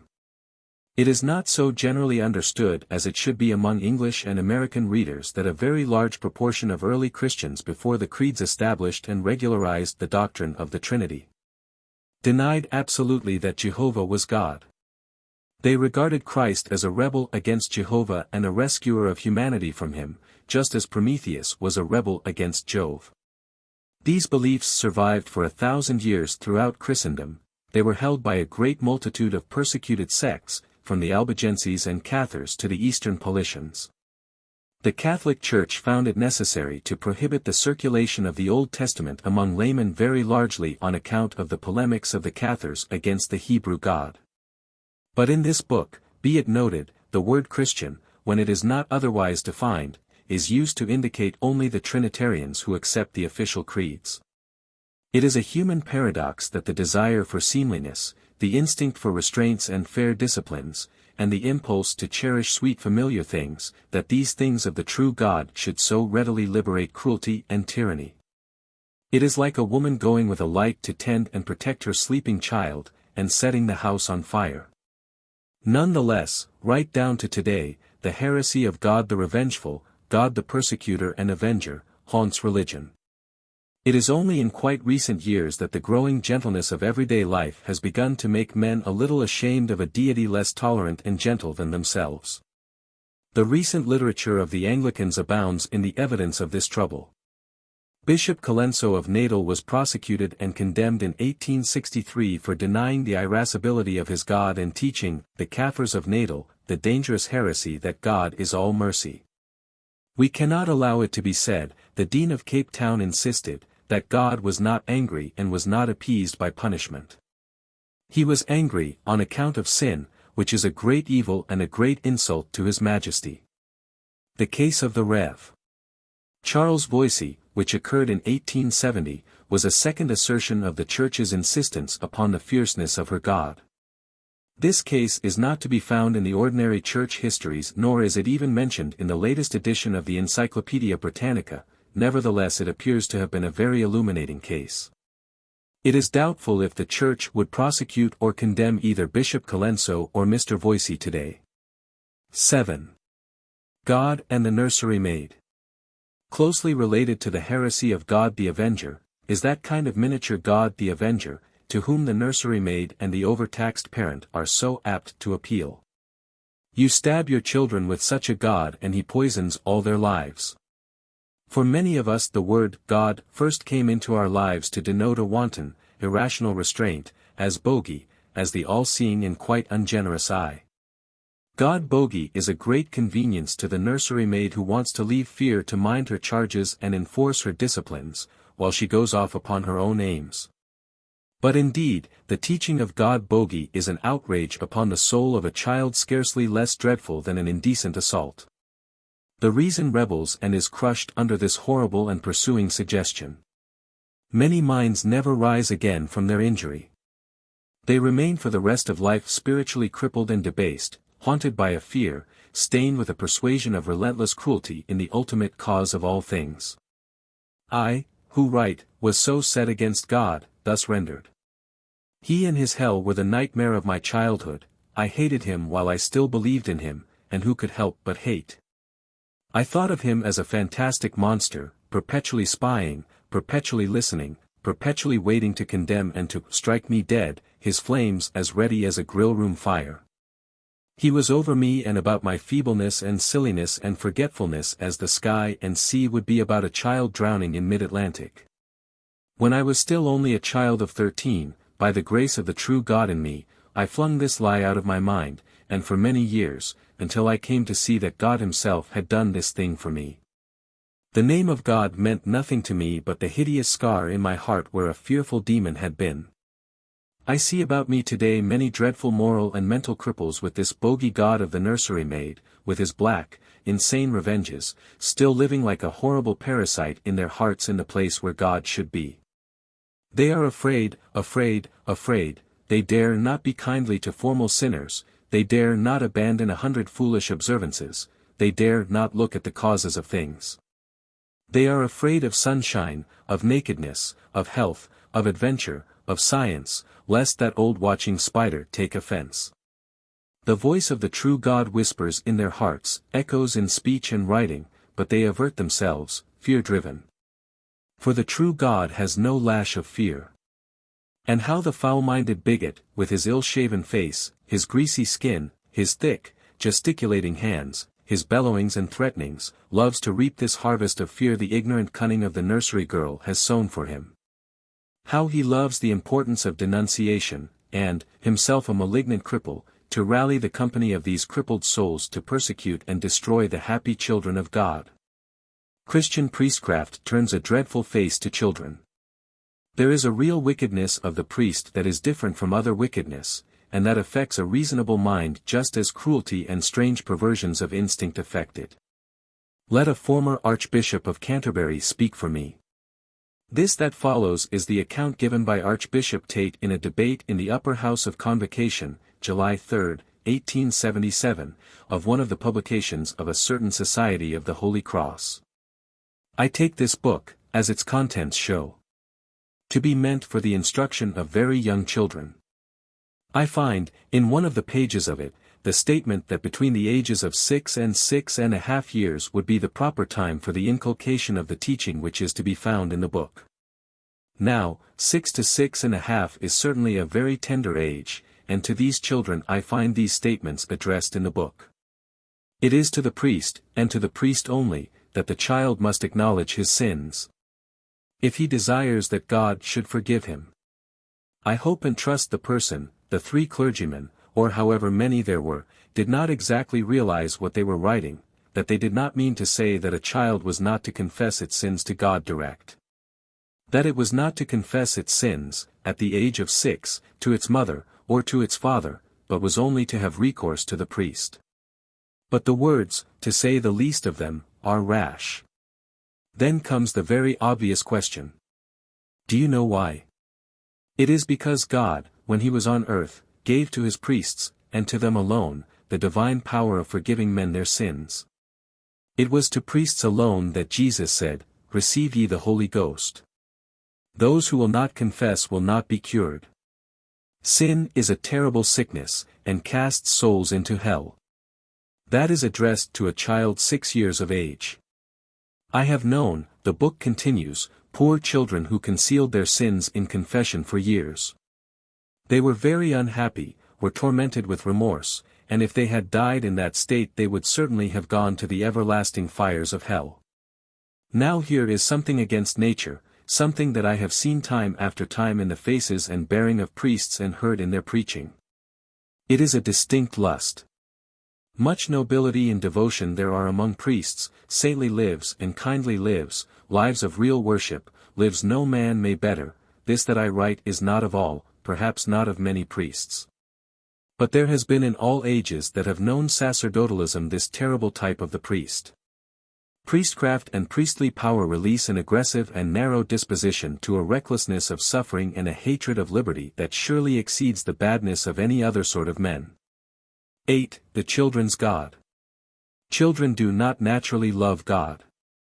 They have no great capacity for an idea so subtle and mature as the idea of God. While they are still children in a home and cared for, life is too kind and easy for them to feel any great need of God. All things are still something godlike. The true God, our modern minds insist upon believing, can have no appetite for unnatural praise and adoration. He does not clamor for the attention of children. He is not like one of those senile uncles who dream of glory in the nursery, who love to hear it said, "The children adore him." If children are loved and trained to truth, justice, and mutual forbearance, they will be ready for the true God as their needs bring them within his scope. They should be left to their innocence, and to their trust in the innocence of the world, as long as they can be. They should be told only of God as a great friend whom some day they will need more and understand and know better. That is as much as most children need. The phrases of religion put too early into their mouths may become a cant, something worse than blasphemy. Yet children are sometimes very near to God. Creative passion stirs in their play. At times they display a divine simplicity. But it does not follow that therefore they should be afflicted with theological formulae or inducted into ceremonies and rites that they may dislike or misinterpret. If by any accident, by the death of a friend or a distressing story, the thought of death afflicts a child, then he may begin to hear of God, who takes those that serve him out of their slain bodies into his shining immortality. Or if by some menial treachery, through some prowling priest, the whisper of old Bogey reaches our children, then we may set their minds at ease by the assurance of his limitless charity. With adolescence comes the desire for God and to know more of God, and that is the most suitable time for religious talk and teaching. 9. God is not sexual. In the last 200 or 300 years there has been a very considerable disentanglement of the idea of God from the complex of sexual thought and feeling. But in the early days of religion the two things were inseparably bound together. The fury of the Hebrew prophets, for example, is continually proclaiming the extraordinary wrath of their God at this or that little dirtiness or irregularity or breach of the sexual taboos. The ceremony of circumcision is clearly indicative of the original nature of the Semitic deity who developed into the Trinitarian God. So far as Christianity dropped this rite, so far Christianity disavowed the old associations. But to this day the representative Christian churches still make marriage into a mystical sacrament, and, with some exceptions, the Roman Communion exacts the sacrifice of celibacy from its priesthood. Regardless of the mischievousness and maliciousness that so often ensue. Nearly every Christian church inflicts as much discredit and injustice as it can contrive upon the illegitimate child. They do not treat illegitimate children as unfortunate children, but as children with a mystical and an incurable taint of sin. Kindly easygoing Christians may resent this statement because it does not tally with their own attitudes, but let them consult their orthodox authorities. One must distinguish clearly here between what is held to be sacred or sinful in itself and what is held to be one's duty or a nation's duty because it is in itself the wisest, cleanest, clearest, best thing to do. By the latter tests and reasonable arguments most or all of our institutions regulating the relations of the sexes may be justifiable. But my case is not whether they can be justified by these tests, but that it is not by these tests that they are judged even today, by the professors of the chief religions of the world. It is the temper and not the conclusions of the religious bodies that I would criticize. These sexual questions are guarded by a holy irascibility, and the most violent efforts are made, with a sense of complete righteousness, to prohibit their discussion. That fury about sexual things is only to be explained on the hypothesis that the Christian God remains a sex God in the minds of great numbers of his exponents. His disentanglement from that plexus is incomplete. Sexual things are still to the Orthodox Christian, sacred things. Now the God whom those of the new faith are finding is only mediately concerned with the relations of men and women. He is no more sexual essentially than he is essentially dietetic or hygienic. The God of Leviticus was all these things.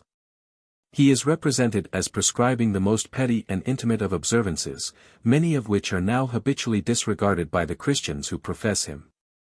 It is part of the evolution of the idea of God that we have now so largely disentangled our conception of him from the dietary and regimen and meticulous sexual rules that were once inseparably bound up with his majesty. Christ himself was one of the chief forces in this disentanglement. There is the clearest evidence in several instances of his disregard of the rule and his insistence that his disciples should seek for the spirit underlying and often masked by the rule. His church, being made of baser matter, has followed him as reluctantly as possible and no further than it was obliged. But it has followed him far enough to admit his principle that in all these matters there is no need for superstitious fear, that the interpretation of the divine purpose is left to the unembarrassed intelligence of men. The Church has followed him far enough to make the harsh threatenings of priests and ecclesiastics against what they are pleased to consider impurity or sexual impiety, a profound inconsistency. One seems to hear their distant protests when one reads of Christ and the Magdalene, or of Christ eating with publicans and sinners. The clergy of our own days play the part of the New Testament Pharisees with the utmost exactness and complete unconsciousness. One cannot imagine a modern ecclesiastic conversing with a Magdalene in terms of ordinary civility, unless she was in a very high social position indeed. Or blending with disreputable characters without a dramatic sense of condescension and much explanatory byplay. Those who profess modern religion do but follow in these matters a course entirely compatible with what has survived of the authentic teachings of Christ, when they declare that God is not sexual. And that religious passion and insult and persecution upon the score of sexual things are a barbaric inheritance. But lest anyone should fling off here with some hasty assumption that those who profess the religion of the true God are sexually anarchistic, let stress be laid at once upon the opening sentence of the preceding paragraph. And let me a little anticipate a section which follows. We would free men and women from exact and superstitious rules and observances, not to make them less the instruments of God but more wholly his. The claim of modern religion is that one should give oneself unreservedly to God, that there is no other salvation. The believer owes all his being in every moment of his life to God, to keep mind and body as clean, fine, wholesome, active and completely at God's service as he can. There is no scope for indulgence or dissipation in such a consecrated life. It is a matter between the individual and his conscience or his doctor or his social understanding what exactly he may do or not do, what he may eat or drink or so forth, upon any occasion. Nothing can exonerate him from doing his utmost to determine and perform the right act. Nothing can excuse his failure to do so. But what is here being insisted upon is that none of these things has immediately to do with God or religious emotion, except only the general will to do right in God's service. The detailed interpretation of that right is for the dispassionate consideration of the human intelligence. All this is set down here as distinctly as possible. Because of the emotional reservoirs of sex, sexual dogmas are among the most obstinately recurrent of all heresies, and sexual excitement is always tending to leak back into religious feeling. Amongst the sex-tormented priesthood of the Roman Communion in particular, ignorant of the extreme practices of the Essenes and of the Orphic cult and such like predecessors of Christianity, There seems to be an extraordinary belief that chastity was not invented until Christianity came, and that the religious life is largely the propitiation of God by feats of sexual abstinence. But a superstitious abstinence that scars and embitters the mind, distorts the imagination, makes the body gross and keeps it unclean, is just as offensive to God as any positive depravity. Chapter the 3rd. The likeness of God. 1. God is courage. Now having set down what those who profess the new religion regard as the chief misconceptions of God, having put these systems of ideas aside from our explanations, the path is cleared for the statement of what God is. Since language springs entirely from material, spatial things, there is always an element of metaphor in theological statement. So that I have not called this chapter the nature of God, but the likeness of God. And firstly, God is courage. 2. God is a person. And next God is a person. Upon this point those who are beginning to profess modern religion are very insistent. It is, they declare, the central article, the axis, of their religion. God is a person who can be known as one knows a friend, who can be served and who receives service, who partakes of our nature, who is, like us, a being in conflict with the unknown and the limitless and the forces of death. Who values much that we value and is against much that we are pitted against. He is our king to whom we must be loyal, he is our captain, and to know him is to have a direction in our lives. He feels us and knows us. He is helped and gladdened by us. He hopes and attempts. God is no abstraction nor trick of words, no infinite. He is as real as a bayonet thrust or an embrace. Now this is where those who have left the old creeds and come asking about the new realizations find their chief difficulty. They say, show us this person, let us hear him. If they listen to the silences within, presently they will hear him. But when one argues, one finds oneself suddenly in the net of those ancient controversies between species and individual, between the one and the many, which arise out of the necessarily imperfect methods of the human mind. Upon these matters there has been much pregnant writing during the last half-century. Such ideas as this writer has to offer are to be found in a previous little book of his, First and Last Things, in which, writing as one without authority or specialization in logic and philosophy, as an ordinary man vividly interested. For others in a like case, he was at some pains to elucidate the imperfections of this instrument of ours, this mind, by which we must seek and explain and reach up to God. Suffice it here to say that theological discussion may very easily become like the vision of a man with cataract, a mere projection of inherent imperfections. If we do not use our phraseology with a certain courage, and take that of those who are trying to convey their ideas to us with a certain politeness and charity, there is no end possible to any discussion in so subtle and intimate a matter as theology but assertions, denials, and wranglings. And about this word, person, it is necessary to be as clear and explicit as possible, though perfect clearness, a definition of mathematical sharpness, is by the very nature of the case impossible. Now when we speak of a person or an individual we think typically of a man, and we forget that he was once an embryo and will presently decay. We forget that he came of two people and may beget many, that he has forgotten much and will forget more, that he can be confused, divided against himself, delirious, drunken, drugged, or asleep. On the contrary we are, in our hasty way of thinking of him, apt to suppose him continuous, definite, acting consistently in never forgetting. But only abstract and theoretical persons are like that. We couple with him the idea of a body. Indeed, in the common use of the word person, there is more thought of body than of mind. We speak of a lover possessing the person of his mistress. We speak of offenses against the person as opposed to insults, libels, or offenses against property. And the gods of primitive men and the earlier civilizations were quite of that quality of person. They were thought of as living in very splendid bodies and as acting consistently. If they were invisible in the ordinary world it was because they were aloof or because their persons were too splendid for weak human eyes. Moses was permitted a mitigated view of the person of the Hebrew God on Mount Horeb, and Semele, who insisted upon seeing Zeus in the glories that were sacred to Juno, was utterly consumed.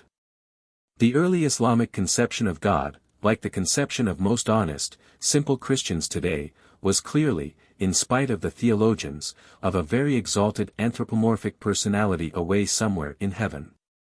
The personal appearance of the Christian God is described in the Revelation, and however much that description may be explained away by commentators as symbolical, it is certainly taken by most straightforward believers as a statement of concrete reality. Now if we are going to insist upon this primary meaning of person and individual, then certainly God as he is now conceived is not a person and not an individual. The true God will never promenade an Eden or a heaven, nor sit upon a throne. But current Christianity, modern developments of Islam, much Indian theological thought, that, for instance, which has found such delicate and attractive expression in the devotional poetry of Rabindranath Tagore, has long since abandoned this anthropomorphic insistence upon a body. From the earliest ages man's mind has found little or no difficulty in the idea of something essential to the personality, a soul or a spirit or both, existing apart from the body and continuing after the destruction of the body, and being still a person and an individual. From this it is a small step to the thought of a person existing independently of any existing or pre-existing body. That is the idea of theological Christianity, as distinguished from the Christianity of simple faith. The triune persons, omnipresent, omniscient, and omnipotent, exist for all time, superior to and independent of matter. They are supremely disembodied. One became incarnate, as a wind eddy might take up a whirl of dust. Those who profess modern religion conceive that this is an excessive abstraction of the idea of spirituality, a disembodiment of the idea of personality beyond the limits of the conceivable. Nevertheless they accept the conception that a person, a spiritual individual, may be without an ordinary mortal body.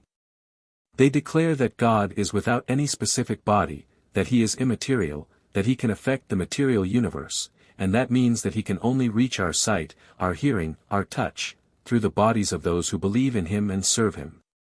His nature is of the nature of thought and will. Not only has he, in his essence, nothing to do with matter, but nothing to do with space. He is not of matter nor of space. He comes into them. Since the period when all the great theologies that prevail today were developed, there have been great changes in the ideas of men towards the dimensions of time and space. We owe to Kant the release from the rule of these ideas as essential ideas. Our modern psychology is alive to the possibility of being that has no extension in space at all, even as our speculative geometry can entertain the possibility of dimensions, fourth, fifth, nth dimensions, outside the three-dimensional universe of our experience. And God being non-spatial is not thereby banished to an infinite remoteness, but brought nearer to us. He is everywhere immediately at hand, even as a fourth dimension would be everywhere immediately at hand. He is a being of the minds and in the minds of men. He is in immediate contact with all who apprehend him.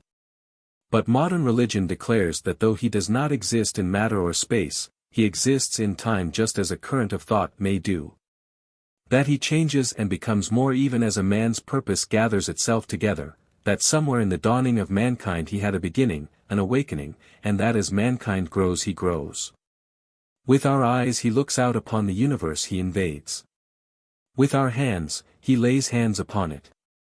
All our truth, all our intentions and achievements, he gathers to himself. He is the undying human memory, the increasing human will. But this, you may object, is no more than saying that God is the collective mind and purpose of the human race. You may declare that this is no God, but merely the sum of mankind. But those who believe in the new ideas very steadfastly deny that. God is, they say, not an aggregate but a synthesis. He is not merely the best of all of us, but a being in himself, composed of that but more than that, as a temple is more than a gathering of stones, or a regiment is more than an accumulation of men. They point out that a man is made up of a great multitude of cells, each equivalent to a unicellular organism. Not one of those cells is he, nor is he simply just the addition of all of them. He is more than all of them. You can take away these and these and these, and he still remains. And he can detach part of himself and treat it as if it were not himself, just as a man may beat his breast or, as Cranmer the martyr did, thrust his hand into the flames. A man is none the less himself because his hair is cut or his appendix removed or his leg amputated. And take another image. Who bears affection for this or that spadeful of mud in my garden? Who cares a throb of the heart for all the tons of chalk in Kent or all the lumps of limestone in Yorkshire?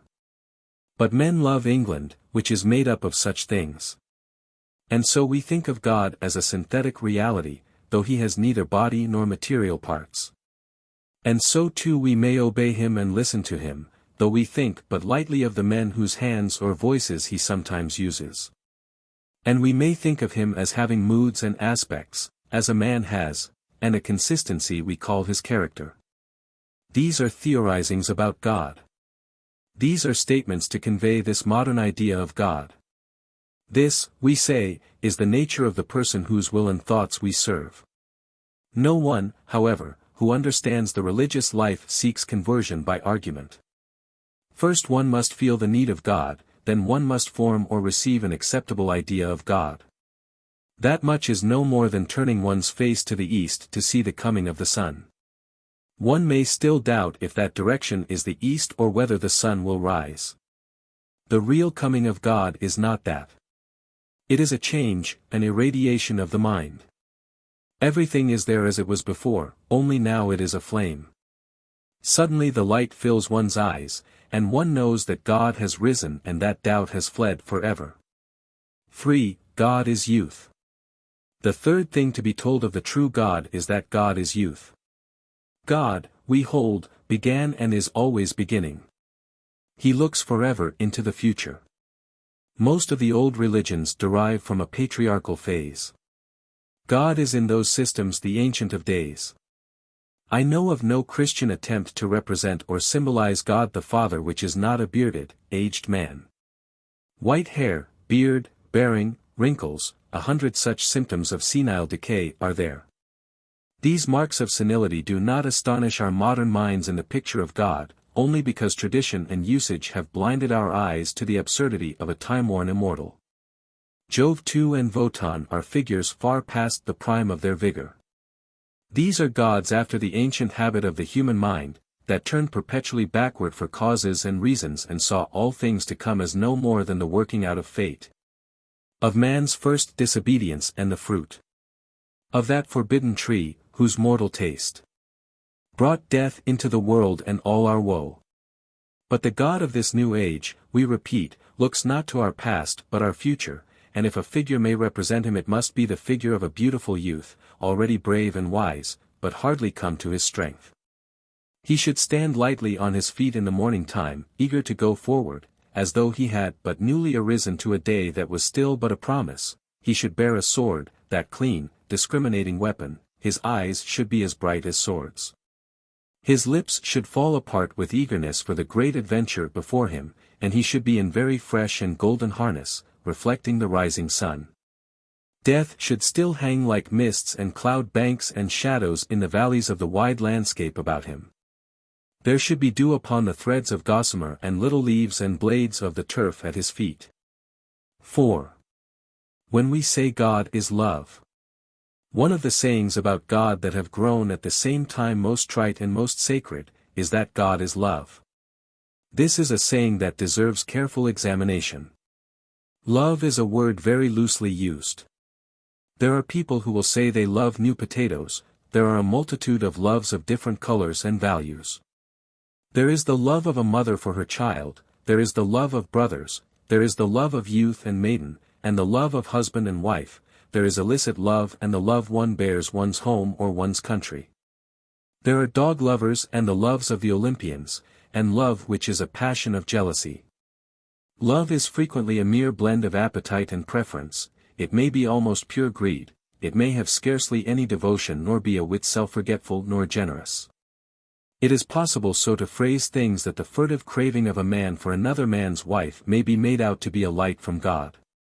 Yet about all the better sorts of love, the sorts of love that people will call true love, there is something of that same exaltation out of the narrow self that is the essential quality of the knowledge of God. Only while the exaltation of the love passion comes and goes, the exaltation of religious passion comes to remain. Lovers are the windows by which we may look out of the prison of self, but God is the open door by which we freely go. And God never dies, nor disappoints, nor betrays. The love of a woman and a man has usually, and particularly in its earlier phases of excitement, far too much desire, far too much possessiveness and exclusiveness, far too much distrust or forced trust. And far too great a kindred with jealousy to be like the love of God. The former is a dramatic relationship that drifts to a climax, and then again seeks presently a climax, and that may be satiated or fatigued. But the latter is far more like the love of comrades, or like the love of a man and a woman who have loved and been through much trouble together, who have hurt one another and forgiven, and come to a complete and generous fellowship. There is a strange and beautiful love that men tell of that will spring up on battlefields between sorely wounded men, and often they are men who have fought together, so that they will do almost incredibly brave and tender things for one another. Though but recently they have been trying to kill each other. There is often a pure exaltation of feeling between those who stand side by side manfully in any great stress. These are the forms of love that perhaps come nearest to what we mean when we speak of the love of God. That is man's love of God, but there is also something else. There is the love God bears for man in the individual believer. Now this is not an indulgent, instinctive, and sacrificing love like the love of a woman for her baby. It is the love of the captain for his men. God must love his followers as a great captain loves his men, who are so foolish, so helpless in themselves, so confiding, and yet whose faith alone makes him possible. It is an austere love. The Spirit of God will not hesitate to send us to torment and bodily death. And God waits for us, for all of us who have the quality to reach Him. He has need of us as we of Him. He desires us and desires to make Himself known to us. When at last the individual breaks through the limiting darknesses to Him, the irradiation of that moment, the smile and soul clasp, is in God as well as in man. He has won us from His enemy. We come staggering through into the golden light of His kingdom, to fight for His kingdom henceforth, until at last we are altogether taken up into His being. Chapter the 4th. The Religion of Atheists. 1. The Scientific Atheist. It is a curious thing that while most organized religions seem to drape about and conceal and smother the statement of the true God, the honest atheist, with his passionate impulse to strip the truth bare, is constantly and unwittingly reproducing the divine likeness. It will be interesting here to call a witness or so to the extreme instability of absolute negation. Here, for example, is a deliverance from Professor Metchnikoff, who was a very typical antagonist of all religion. He died only the other day. He was a very great physiologist indeed. He was a man almost of the rank and quality of Pasteur or Charles Darwin. A decade or more ago he wrote a book called The Nature of Man, in which he set out very plainly a number of illuminating facts about life. They are facts so illuminating that presently, in our discussion of sin, they will be referred to again. But it is not Professor Metchnikoff's intention to provide material for a religious discussion. He sets out his facts in order to overthrow theology as he conceives it. The remarkable thing about his book, the thing upon which I would now lay stress, is that he betrays no inkling of the fact that he has no longer the right to conceive theology as he conceives it. The development of his science has destroyed that right. He does not realize how profoundly modern biology has affected our ideas of individuality and species, and how the import of theology is modified through these changes. When he comes from his own world of modern biology to religion and philosophy, he goes back in time. He attacks religion as he understood it when first he fell out with it 50 years or more ago. Let us state as compactly as possible the nature of these changes that biological science has wrought almost imperceptibly in the general scheme and method of our thinking. The influence of biology upon thought in general consists essentially in diminishing the importance of the individual and developing the realization of the species, as if it were a kind of super-individual. A modifying and immortal super-individual, maintaining itself against the outer universe by the birth and death of its constituent individuals. Natural history, which began by putting individuals into species as if the latter were mere classificatory divisions, has come to see that the species has its adventures, its history and drama, far exceeding in interest and importance the individual adventure. The origin of species was for countless minds the discovery of a new romance in life. The contrast of the individual life and this specific life may be stated plainly and compactly as follows. A little while ago we current individuals, we who are alive now, were each of us distributed between 2 parents, then between 4 grandparents, and so on backward, we are temporarily assembled, as it were, out of an ancestral diffusion. We stand our trial, and presently our individuality is dispersed and mixed again with other individualities in an uncertain multitude of descendants. But the species is not like this. It goes on steadily from newness to newness, remaining still a unity. The drama of the individual life is a mere episode, beneficial or abandoned, in this continuing adventure of the species. And Metchnikoff finds most of the trouble of life and the distresses of life in the fact that the species is still very painfully adjusting itself to the fluctuating conditions under which it lives. The conflict of life is a continual pursuit of adjustment, and the ills of life, of the individual life that is, are due to its disharmonies. Man, acutely aware of himself as an individual adventure and unawakened to himself as a species, finds life jangling and distressful, finds death frustration. He fails and falls as a person in what may be the success and triumph of his kind. He does not apprehend the struggle or the nature of victory, but only his own gravitation to death and personal extinction. Now Professor Metchnikoff is anti-religious, and he is anti-religious because to him as to so many Europeans religion is confused with priestcraft and dogmas, is associated with disagreeable early impressions of irrational repression and misguidance.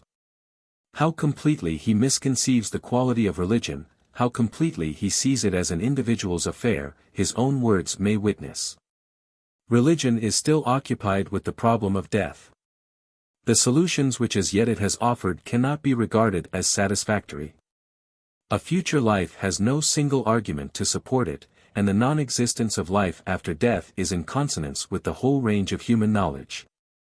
On the other hand, resignation as preached by Buddha will fail to satisfy humanity, which has a longing for life, and is overcome by the thought of the inevitability of death. Now here it is clear that by death he means the individual death, and by a future life the prolongation of individuality. But Buddhism does not in truth appear ever to have been concerned with that, and modern religious developments are certainly not under that preoccupation with the narrower self.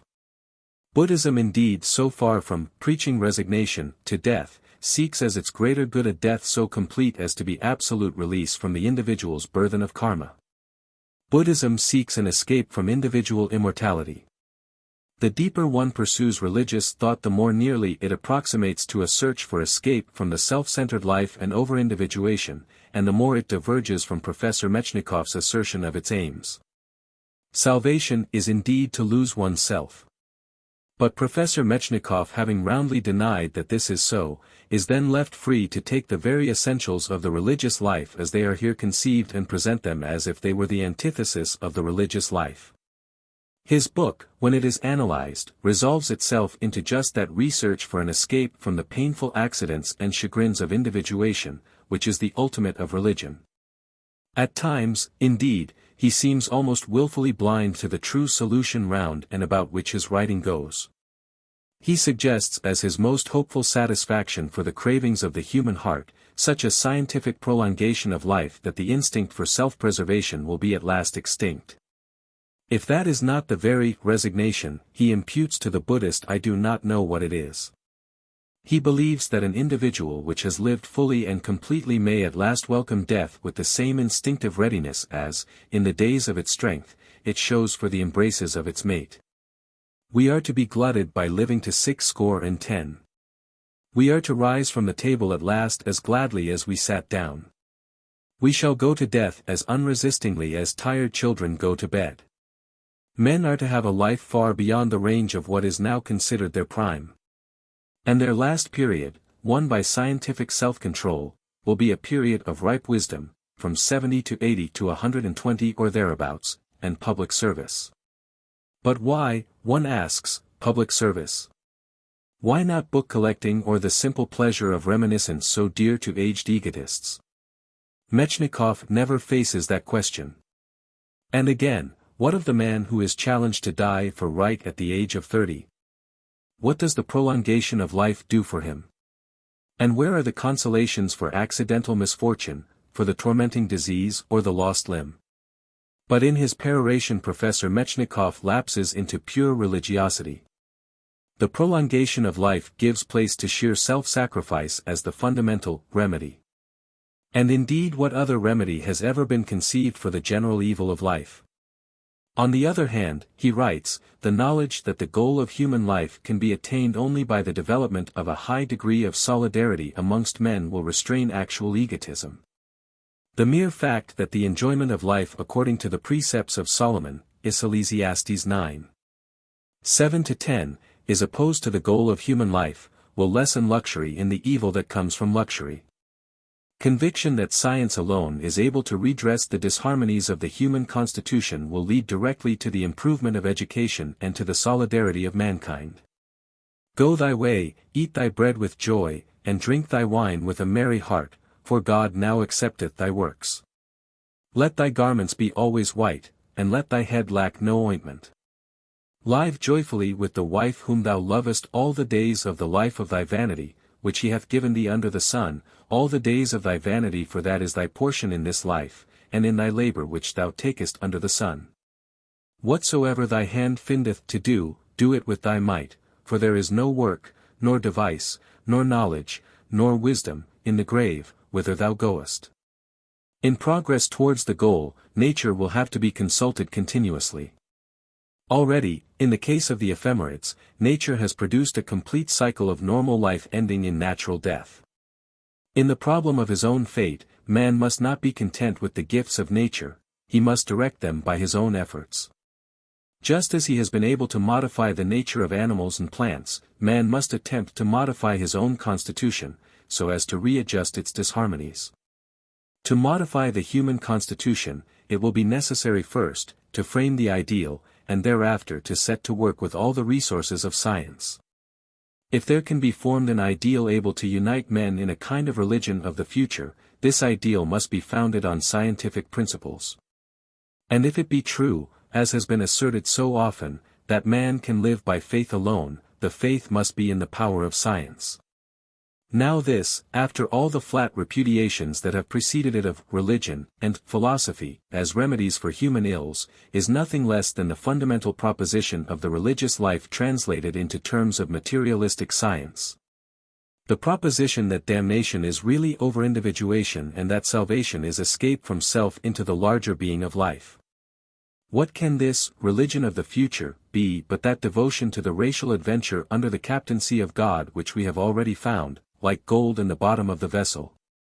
When we have washed away the confusions and impurities of dogmatic religion, by an inquiry setting out from a purely religious starting point, we have already reached conclusions identical with this ultimate refuge of an extreme materialist. This altar to the future of his, we can claim as an altar to our God, an altar rather indistinctly inscribed. 2. Sacrifice implies God. Almost all agnostic and atheistical writings that show any fineness and generosity of spirit, have this tendency to become as it were the statement of an anonymous God. Everything is said that a religious writer would say, except that God is not named. Religious metaphors abound. It is as if they accepted the living body of religion but denied the bones that held it together, as they might deny the bones of a friend. It is true, they would admit, the body moves in a way that implies bones in its every movement, but, we have never seen those bones. The disputes in theory, I do not say the difference in reality, between the modern believer and the atheist or agnostic, becomes at times almost as impalpable as that subtle discussion dear to students of physics. Whether the scientific ether is real or a formula. Every material phenomenon is consonant with and helps to define this ether, which permeates and sustains and is all things, which nevertheless is perceptible to no sense, which is reached only by an intellectual process. Most minds are disposed to treat this ether as a reality. But the acutely critical mind insists that what is only so attainable by inference is not real, it is no more than a formula that satisfies all phenomena. But if it comes to that, am I anything more than the formula that satisfies all my forms of consciousness? Intellectually there is hardly anything more than a certain will to believe, to divide the religious man who knows God to be utterly real, from the man who says that God is merely a formula to satisfy moral and spiritual phenomena. The former has encountered him, the other has as yet felt only unassigned impulses. One says God's will is so, the other that right is so. One says God moves me to do this or that. The other the good will in me which I share with you and all well-disposed men, moves me to do this or that. But the former makes an exterior reference and escapes a risk of self-righteousness. I have recently been reading a book by Mr. Joseph McCabe called The Tyranny of Shams, in which he displays very typically this curious tendency to a sort of religion with God blacked out. His is an extremely interesting case. He is a writer who was formerly a Roman Catholic priest, and in his reaction from Catholicism he displays a resolution even sterner than Professor Metchnikoff's, to deny that anything religious or divine can exist. That there can be any aim in life except happiness, or any guide but science. But, and here immediately he turns east again, he is careful not to say, individual happiness. And he says, pleasure is, as Epicureans insisted, only a part of a large ideal of happiness. So he lets the happiness of devotion and sacrifice creep in. So he opens indefinite possibilities of getting away from any merely materialistic rule of life. And he writes, in every civilized nation the mass of the people are inert and indifferent. Some even make a pretense of justifying their inertness. Why, they ask, should we stir at all?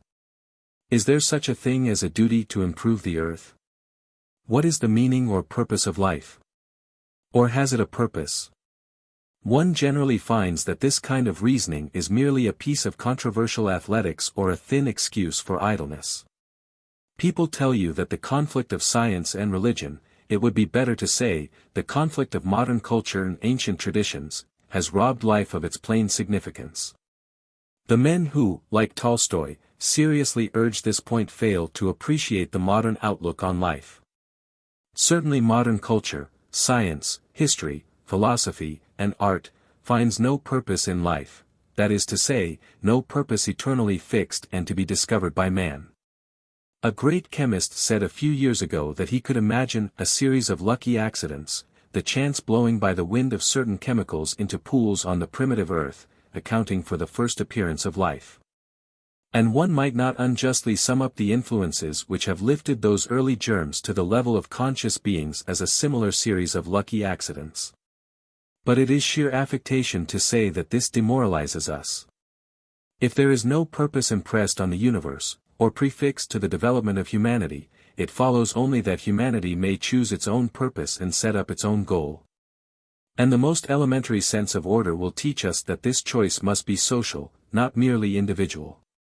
In whatever measure ill-controlled individuals may yield to personal impulses or attractions, the aim of the race must be a collective aim. I do not mean an austere demand of self-sacrifice from the individual, but an adjustment, as genial and generous as possible, of individual variations for common good. Otherwise life becomes discordant and futile, and the pain and waste react on each individual. So we raise again, in the 20th century, the old question of the greatest good, which men discussed in the Stoipoikal and the suburban groves of Athens, in the cool atria of patrician mansions on the Palatine and the Pincian, in the museum at Alexandria, and the schools which Omar Khayyam frequented, in the straw-strewn schools of the Middle Ages and the opulent chambers of Cosimo de' Medici. And again, the old dream of a cooperative effort to improve life, to bring happiness to as many minds of mortals as we can reach, shines above all the mists of the day. Through the ruins of creeds and philosophies, which have for ages disdained it, we are retracing our steps toward that height, just as the Athenians did 2,000 years ago. It rests on no metaphysic, no sacred legend, no disputable tradition, nothing that skepticism can corrode or advancing knowledge undermine. Its foundations are the fundamental and unchanging impulses of our nature. And again, the revolt which burns in so much of the abler literature of our time is an unselfish revolt, or non-selfish revolt. It is an outcome of that larger spirit which conceives the self to be a part of the general social organism. And it is therefore neither egoistic nor altruistic. It finds a sanction in the new intelligence, and an inspiration in the finer sentiments of our generation, but the glow which chiefly illumines it is the glow of the great vision of a happier earth. It speaks of the claims of truth and justice, and assails untruth and injustice, for these are elemental principles of social life. But it appeals more confidently to the warmer sympathy which is linking the scattered children of the race, and it urges all to cooperate in the restriction of suffering and the creation of happiness. The advance guard of the race, the men and women in whom mental alertness is associated with fine feeling, cry that they have reached Pisgah's slope, and in increasing numbers men and women are pressing on to see if it be really the promised land. Pisgah, the promised land. Mr. McCabe in that passage sounds as if he were halfway to O. Beulah land, and the tambourine. That larger spirit, we maintain, is God, those impulses are the power of God, and Mr. McCabe serves a master he denies. He has but to realize fully that God is not necessarily the triune God of the Catholic Church, and banish his intense suspicion that he may yet be lured back to that altar he abandoned. He has but to look up from that preoccupation. And immediately he will begin to realize the presence of divinity. 3. God is an external reality. It may be argued that if atheists and agnostics, when they set themselves to express the good will that is in them, do shape out God, that if their conception of right living falls in so completely with the conception of God's service as to be broadly identical, then indeed God, like the ether of scientific speculation, is no more than a theory. No more than an imaginative externalization of man's inherent goodwill. Why trouble about God then? Is not the declaration of a good disposition a sufficient evidence of salvation? What is the difference between such benevolent unbelievers as Professor Metchnikoff or Mr. McCabe and those who have found God?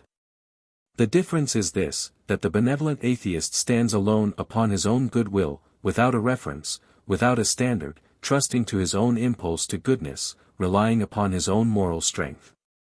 A certain immodesty, a certain self-righteousness, hangs like a precipice above him, incalculable temptations open like gulfs beneath his feet.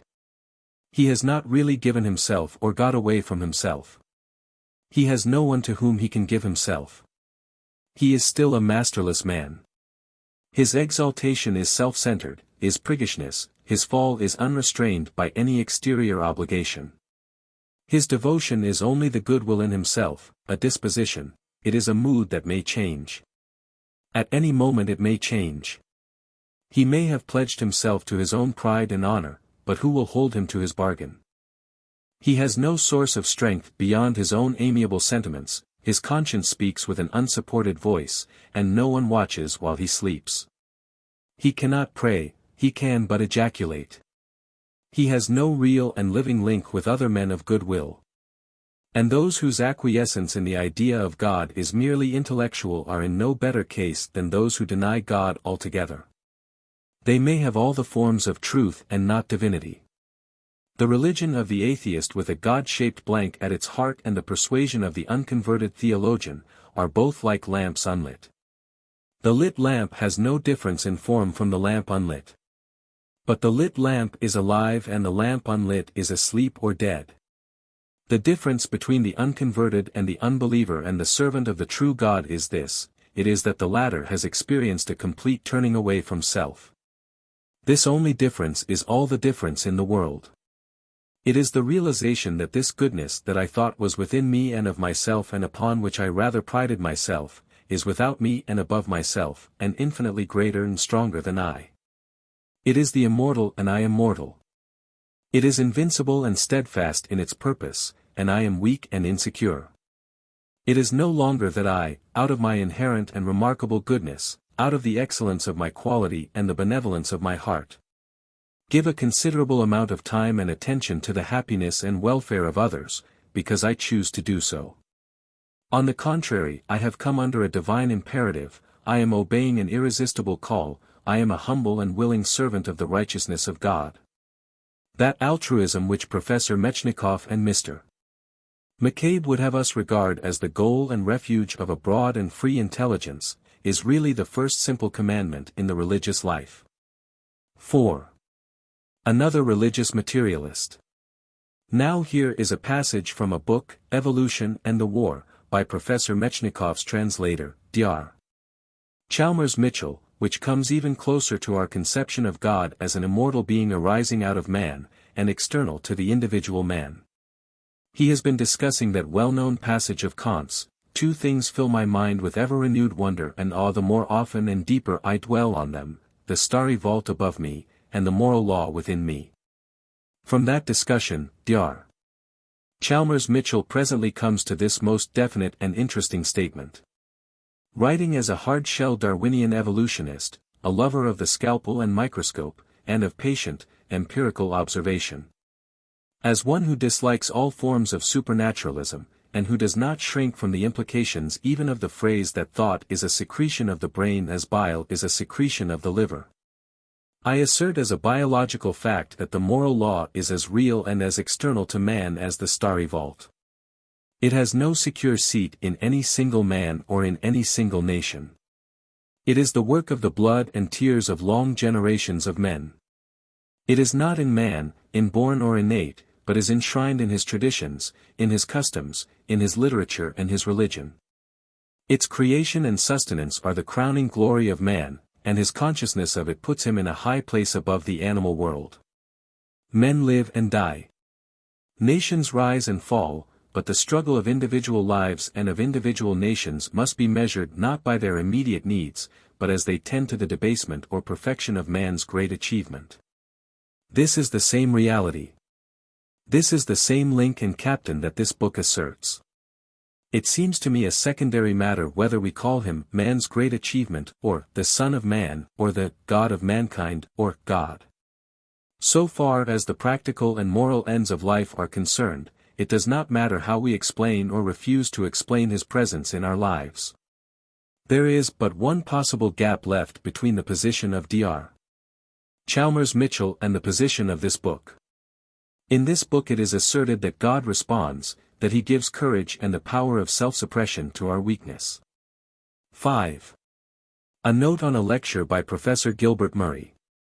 Let me now quote and discuss a very beautiful passage from a lecture upon Stoicism by Professor Gilbert Murray, which also displays the same characteristic of an involuntary shaping out of God in the forms of denial. It is a passage remarkable for its conscientious and resolute agnosticism. And it is remarkable too for its blindness to the possibility of separating quite completely the idea of the infinite being from the idea of God. It is another striking instance of that obsession of modern minds by merely Christian theology of which I have already complained. Professor Murray has quoted Mr. Bevan's phrase for God, the friend behind phenomena, and he does not seem to realize that that phrase carries with it no obligation whatever to believe that this friend is in control of the phenomena. He assumes that he is supposed to be in control as if it were a matter of course. We do seem to find, Professor Murray writes, not only in all religions, but in practically all philosophies, some belief that man is not quite alone in the universe, but is met in his endeavors towards the good by some external help or sympathy. We find it everywhere in the unsophisticated man. We find it in the unguarded self-revelations of the most severe and conscientious atheists. Now, the Stoics, like many other schools of thought, drew an argument from this consensus of all mankind. It was not an absolute proof of the existence of the gods or providence, but it was a strong indication. The existence of a common instinctive belief in the mind of man gives at least a presumption that there must be a good cause for that belief. This is a reasonable position. There must be some such cause. But it does not follow that the only valid cause is the truth of the content of the belief. I cannot help suspecting that this is precisely one of those points on which Stoicism, in company with almost all philosophy up to the present time, has gone astray through not sufficiently realizing its dependence on the human mind as a natural biological product. For it is very important in this matter to realize that the so-called belief is not really an intellectual judgment so much as a craving of the whole nature. It is only of very late years that psychologists have begun to realize the enormous dominion of those forces in man of which he is normally unconscious. We cannot escape as easily as these brave men dreamed from the grip of the blind powers beneath the threshold. Indeed, as I see philosophy after philosophy falling into this unproven belief in the friend behind phenomena, as I find that I myself cannot, except for a moment and by an effort, refrain from making the same assumption, it seems to me that perhaps here too we are under the spell of a very old ineradicable instinct. We are gregarious animals, our ancestors have been such for countless ages. We cannot help looking out on the world as gregarious animals do, we see it in terms of humanity and of fellowship. Students of animals under domestication have shown us how the habits of a gregarious creature, taken away from his kind, are shaped in 1,000 details by reference to the lost pack which is no longer there, the pack which a dog tries to smell his way back to all the time he is out walking, the pack he calls to for help when danger threatens. It is a strange and touching thing, this eternal hunger of the gregarious animal for the herd of friends who are not there. And it may very possibly be, that, in the matter of this friend behind phenomena our own yearning and our own almost ineradicable instinctive conviction, since they are certainly not founded on either reason or observation, are in origin the groping of a lonely-souled gregarious animal to find its herd or its herd leader in the great spaces between the stars. At any rate, it is a belief very difficult to get rid of. There the passage and the lecture end. I would urge that here again is an inadvertent witness to the reality of God. Professor Murray writes of gregarious animals as though there existed solitary animals that are not gregarious, pure individualists, atheists, so to speak. And as though this appeal to a life beyond one's own was not the universal disposition of living things. His classical training disposes him to a realistic exaggeration of individual difference. But nearly every animal, and certainly every mentally considerable animal, begins under parental care, in a nest or a litter, mates to breed, and is associated for much of its life. Even the great carnivores do not go alone except when they are old and have done with the most of life. Every pack, every herd, begins at some point in a couple, it is the equivalent of the tiger's litter if that were to remain undispersed. And it is within the memory of men still living that in many districts the African lion has with a change of game and conditions lapsed from a solitary to a gregarious, that is to say a prolonged family habit of life. Man too, if in his ape-like phase he resembled the other higher apes, is an animal becoming more gregarious and not less. He has passed within the historical period from a tribal gregariousness to a nearly cosmopolitan tolerance. And he has his tribe about him. He is not, as Professor Murray seems to suggest, a solitary lost gregarious beast. Why should his desire for God be regarded as the overflow of an unsatisfied gregarious instinct, when he has home, town, society, companionship, trade union, state, increasingly at hand to glut it? Why should gregariousness drive a man to God rather than to the third-class carriage and the public house? Why should gregariousness drive men out of crowded Egyptian cities into the cells of the Thebaid? Schopenhauer in a memorable passage, about the hedgehogs who assembled for warmth, is flatly opposed to Professor Murray, and seems far more plausible when he declares that the nature of man is insufficiently gregarious. The parallel with the dog is not a valid one. Does not the truth lie rather in the supposition that it is not the friend that is the instinctive delusion but the isolation? Is not the real deception, our belief that we are completely individualized, and is it not possible that this that Professor Murray calls instinct is really not a vestige but a new thing arising out of our increasing understanding? An intellectual penetration to that greater being of the species, that vine, of which we are the branches. Why should not the soul of the species, many-faceted indeed, be nevertheless a soul like our own? Here, as in the case of Professor Metchnikoff, and in many other cases of atheism, it seems to me that nothing but an inadequate understanding of individuation bars the way to at least the intellectual recognition of the true God. 6. Religion as ethics. And while I am dealing with rationalists, let me note certain recent interesting utterances of Sir Harry Johnston's. You will note that while in this book we use the word God to indicate the God of the heart, Sir Harry uses God for that idea of God of the universe, which we have spoken of as the infinite being. This use of the word God is of late theological origin. The original identity of the words good and God and all the stories of the gods are against him. But Sir Harry takes up God only to define him away into incomprehensible necessity. Thus, we know absolutely nothing concerning the force we call God. And, assuming such an intelligent ruling force to be in existence, permeating this universe of millions of stars and, no doubt, tens of millions of planets, we do not know under what conditions and limitations it works. We are quite entitled to assume that the end of such an influence is intended to be order out of chaos, happiness and perfection out of incompleteness and misery. And we are entitled to identify the reactionary forces of brute nature with the anthropomorphic devil of primitive religions, the power of darkness resisting the power of light. But in these conjectures we must surely come to the conclusion that the theoretical potency we call God makes endless experiments, and scrap heaps the failures. Think of the dinosaurs and the expenditure of creative energy that went to their differentiation and their well-nigh incredible physical development.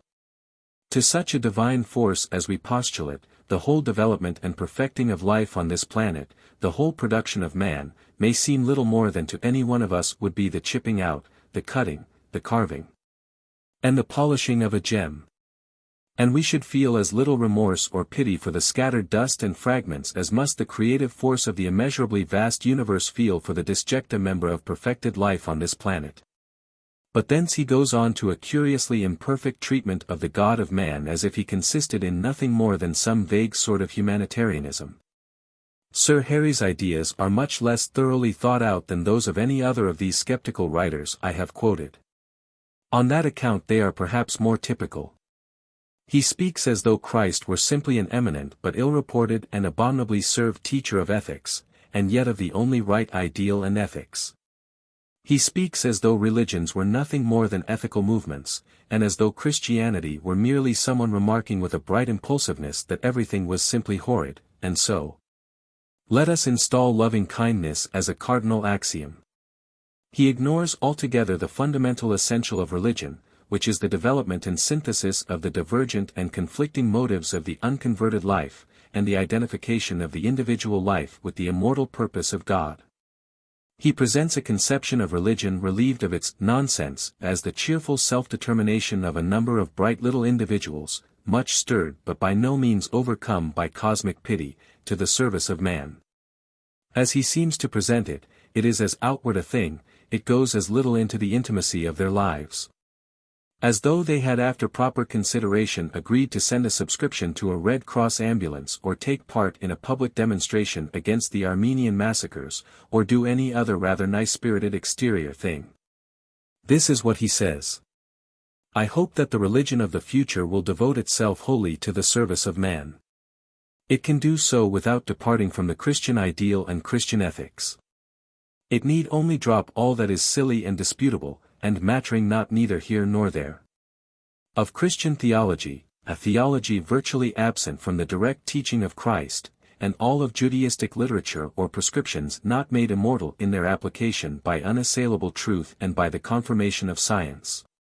An excellent remedy for the nonsense which still clings about religion may be found in two books, Cotter Monson's Service of Man, which was published as long ago as 1887. And has since been reissued by the Rationalist Press Association in its well-known sixpenny series, and J. Alanson Picton's Man and the Bible. Similarly, those who wish to acquire a sane view of the relations between man and God would do well to read Winwood Reade's Martyrdom of Man. Sir Harry in fact clears the ground for God very ably, and then makes a well-meaning gesture in the vacant space. There is no help nor strength in his gesture unless God is there. Without God, the service of man is no better than a hobby or a sentimentality or an hypocrisy in the undisciplined prison of the mortal life. Chapter the 5th. The Invisible King. 1. Modern religion, a political religion. The conception of a young and energetic God, an invisible prince growing in strength and wisdom, who calls men and women to his service and who gives salvation from self and mortality only through self-abandonment to his service, necessarily involves a demand for a complete revision and fresh orientation of the life of the convert. God faces the blackness of the unknown and the blind joys and confusions and cruelties of life, as one who leads mankind through a dark jungle to a great conquest. He brings mankind not rest but a sword. It is plain that he can admit no divided control of the world he claims. He concedes nothing to Caesar. In our philosophy there are no human things that are gods and others that are Caesars. Those of the new thought cannot render unto God the things that are gods, and to Caesar the things that are Caesar's. Whatever claims Caesar may make to rule men's lives and direct their destinies outside the will of God, is a usurpation. No king nor Caesar has any right to tax or to service or to tolerance, except he claim as one who holds for and under God. And he must make good his claim. The steps of the altar of the God of youth are no safe place for the sacrilegious figure of a king, who claims divine right, plays with the lightning. The new conceptions do not tolerate either kings or aristocracies or democracies. Its implicit command to all its adherents is to make plain the way to the world theocracy. Its rule of life is the discovery and service of the will of God, which dwells in the hearts of men, and the performance of that will. Not only in the private life of the believer but in the acts and order of the state and nation of which he is a part. I give myself to God not only because I am so and so but because I am mankind. I become in a measure responsible for every evil in the world of men. I become a knight in God's service. I become my brother's keeper. I become a responsible minister of my King. I take sides against injustice, disorder, and against all those temporal kings, emperors, princes, landlords, and owners, who set themselves up against God's rule and worship. Kings, owners, and all who claim rule and decisions in the world's affairs, must either show themselves clearly the fellow servants of the believer or become the objects of his steadfast antagonism. 2. The will of God. It is here that those who explain this modern religiosity will seem most arbitrary to the inquirer. For they relate of God, as men will relate of a close friend, his dispositions, his apparent intentions, the aims of his kingship. And just as they advance no proof whatever of the existence of God but their realization of him, so with regard to these qualities and dispositions they have little argument but profound conviction. What they say is this: that if you do not feel God then there is no persuading you of him, we cannot win over the incredulous. And what they say of his qualities is this: that if you feel God then you will know, you will realize more and more clearly, that thus and no other is his method and intention. It comes as no great shock to those who have grasped the full implications of the statement that God is finite, to hear it asserted that the first purpose of God is the attainment of clear knowledge, of knowledge as a means to more knowledge, and of knowledge as a means to power. For that he must use human eyes and hands and brains. And as God gathers power he uses it to an end that he is only beginning to apprehend, and that he will apprehend more fully as time goes on. But it is possible to define the broad outlines of the attainment he seeks. It is the conquest of death. It is the conquest of death. First the overcoming of death in the individual by the incorporation of the motives of his life into an undying purpose, and then the defeat of that death that seems to threaten our species upon a cooling planet beneath a cooling sun. God fights against death in every form, against the great death of the race, against the petty death of indolence, insufficiency, baseness, misconception, and perversion.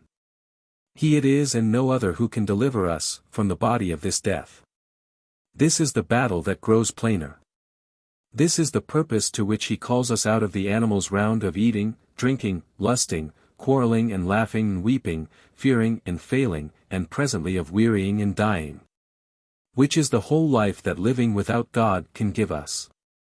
And from these great propositions there follow many very definite maxims and rules of life for those who serve God. These we will immediately consider. 3. The Crucifix. But first let me write a few words here about those who hold a kind of intermediate faith between the worship of the God of youth and the vaguer sort of Christianity. There are a number of people closely in touch with those who have found the new religion who, biased probably by a dread of too complete a break with Christianity, have adopted a theogony which is very reminiscent of Gnosticism and of the Paulician, Catharist, and kindred sects to which allusion has already been made.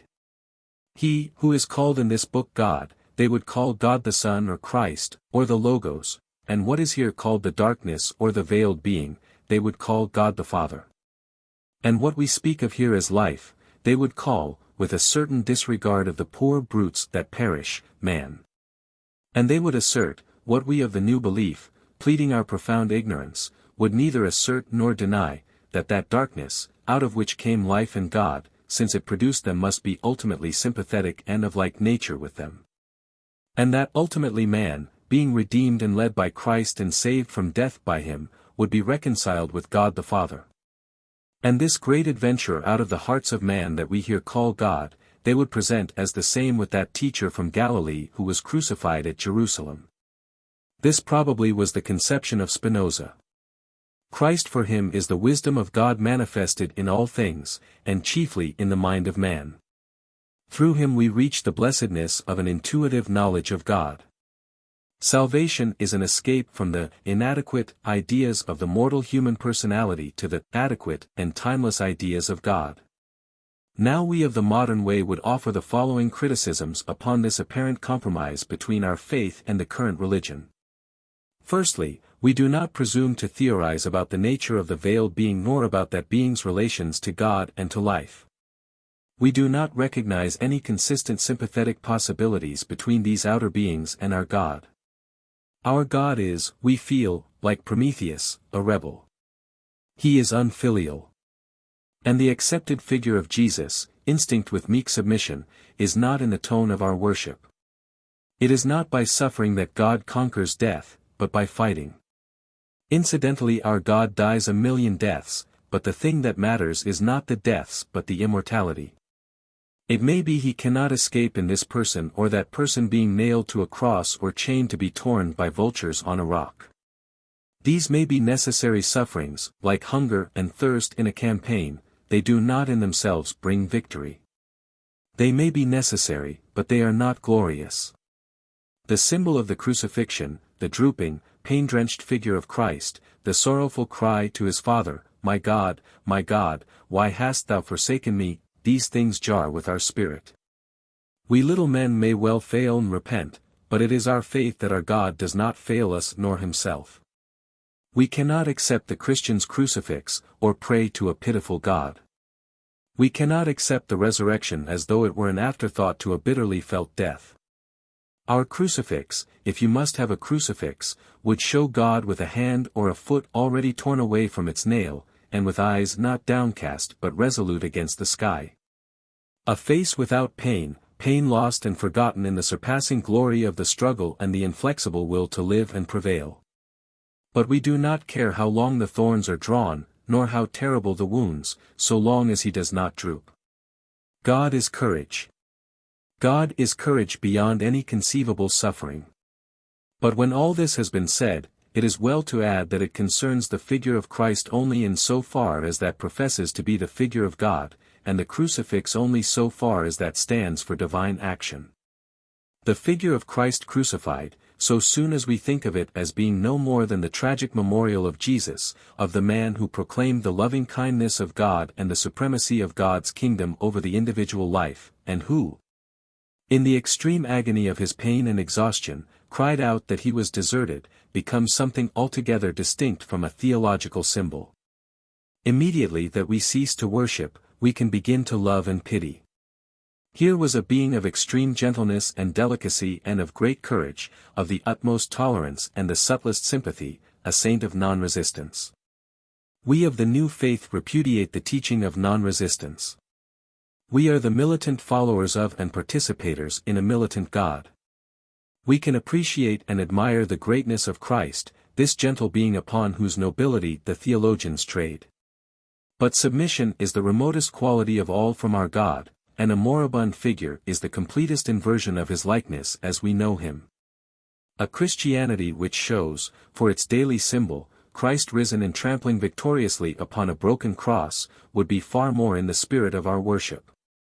It is curious, after writing the above, to find in a letter written by Foss Westcott, Bishop of Durham, to that pertinacious correspondent, the late Lady Victoria Welby, almost exactly the same sentiments I have here expressed.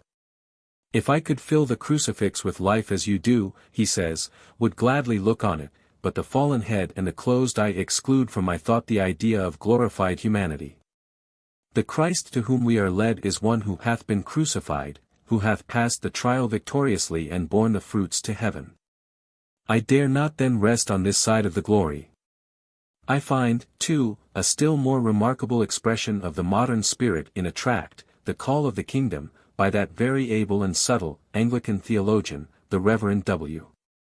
Temple, who declares that under the vitalizing stresses of the war we are winning faith in Christ as an heroic leader.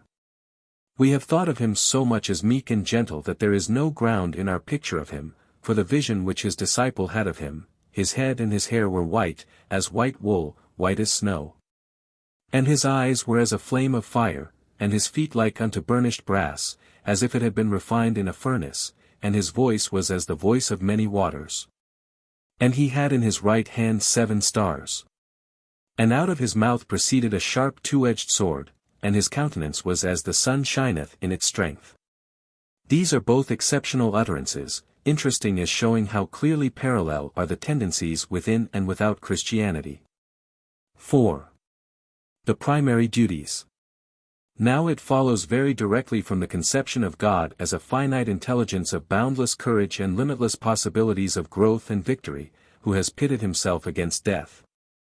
Who stands close to our inmost beings ready to receive us and use us, to rescue us from the chagrins of egotism and take us into his immortal adventure, that we who have realized him and given ourselves joyfully to him, must needs be equally ready and willing to give our energies to the task we share with him, to do our utmost to increase knowledge, to increase order and clearness, to fight against indolence, waste, disorder, cruelty, vice, and every form of his and our enemy, death, first and chiefest in ourselves but also in all mankind, and to bring about the establishment of his real and visible kingdom throughout the world.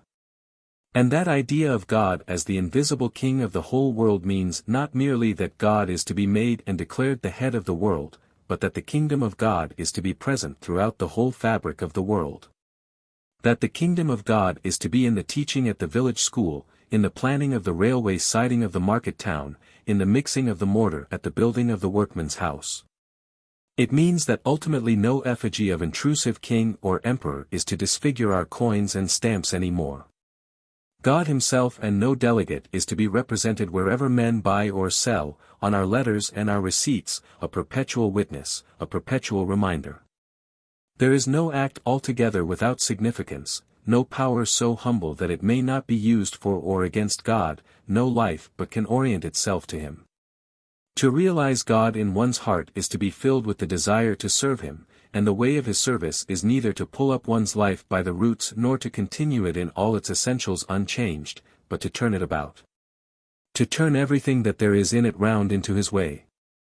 The outward duty of those who serve God must vary greatly with the abilities they possess and the positions in which they find themselves, but for all there are certain fundamental duties. A constant attempt to be utterly truthful with oneself, a constant sedulousness to keep oneself fit and bright for God's service, and to increase one's knowledge and powers, and a hidden persistent watchfulness of one's baser motives. A watch against fear and indolence, against vanity, against greed and lust, against envy, malice, and uncharitableness.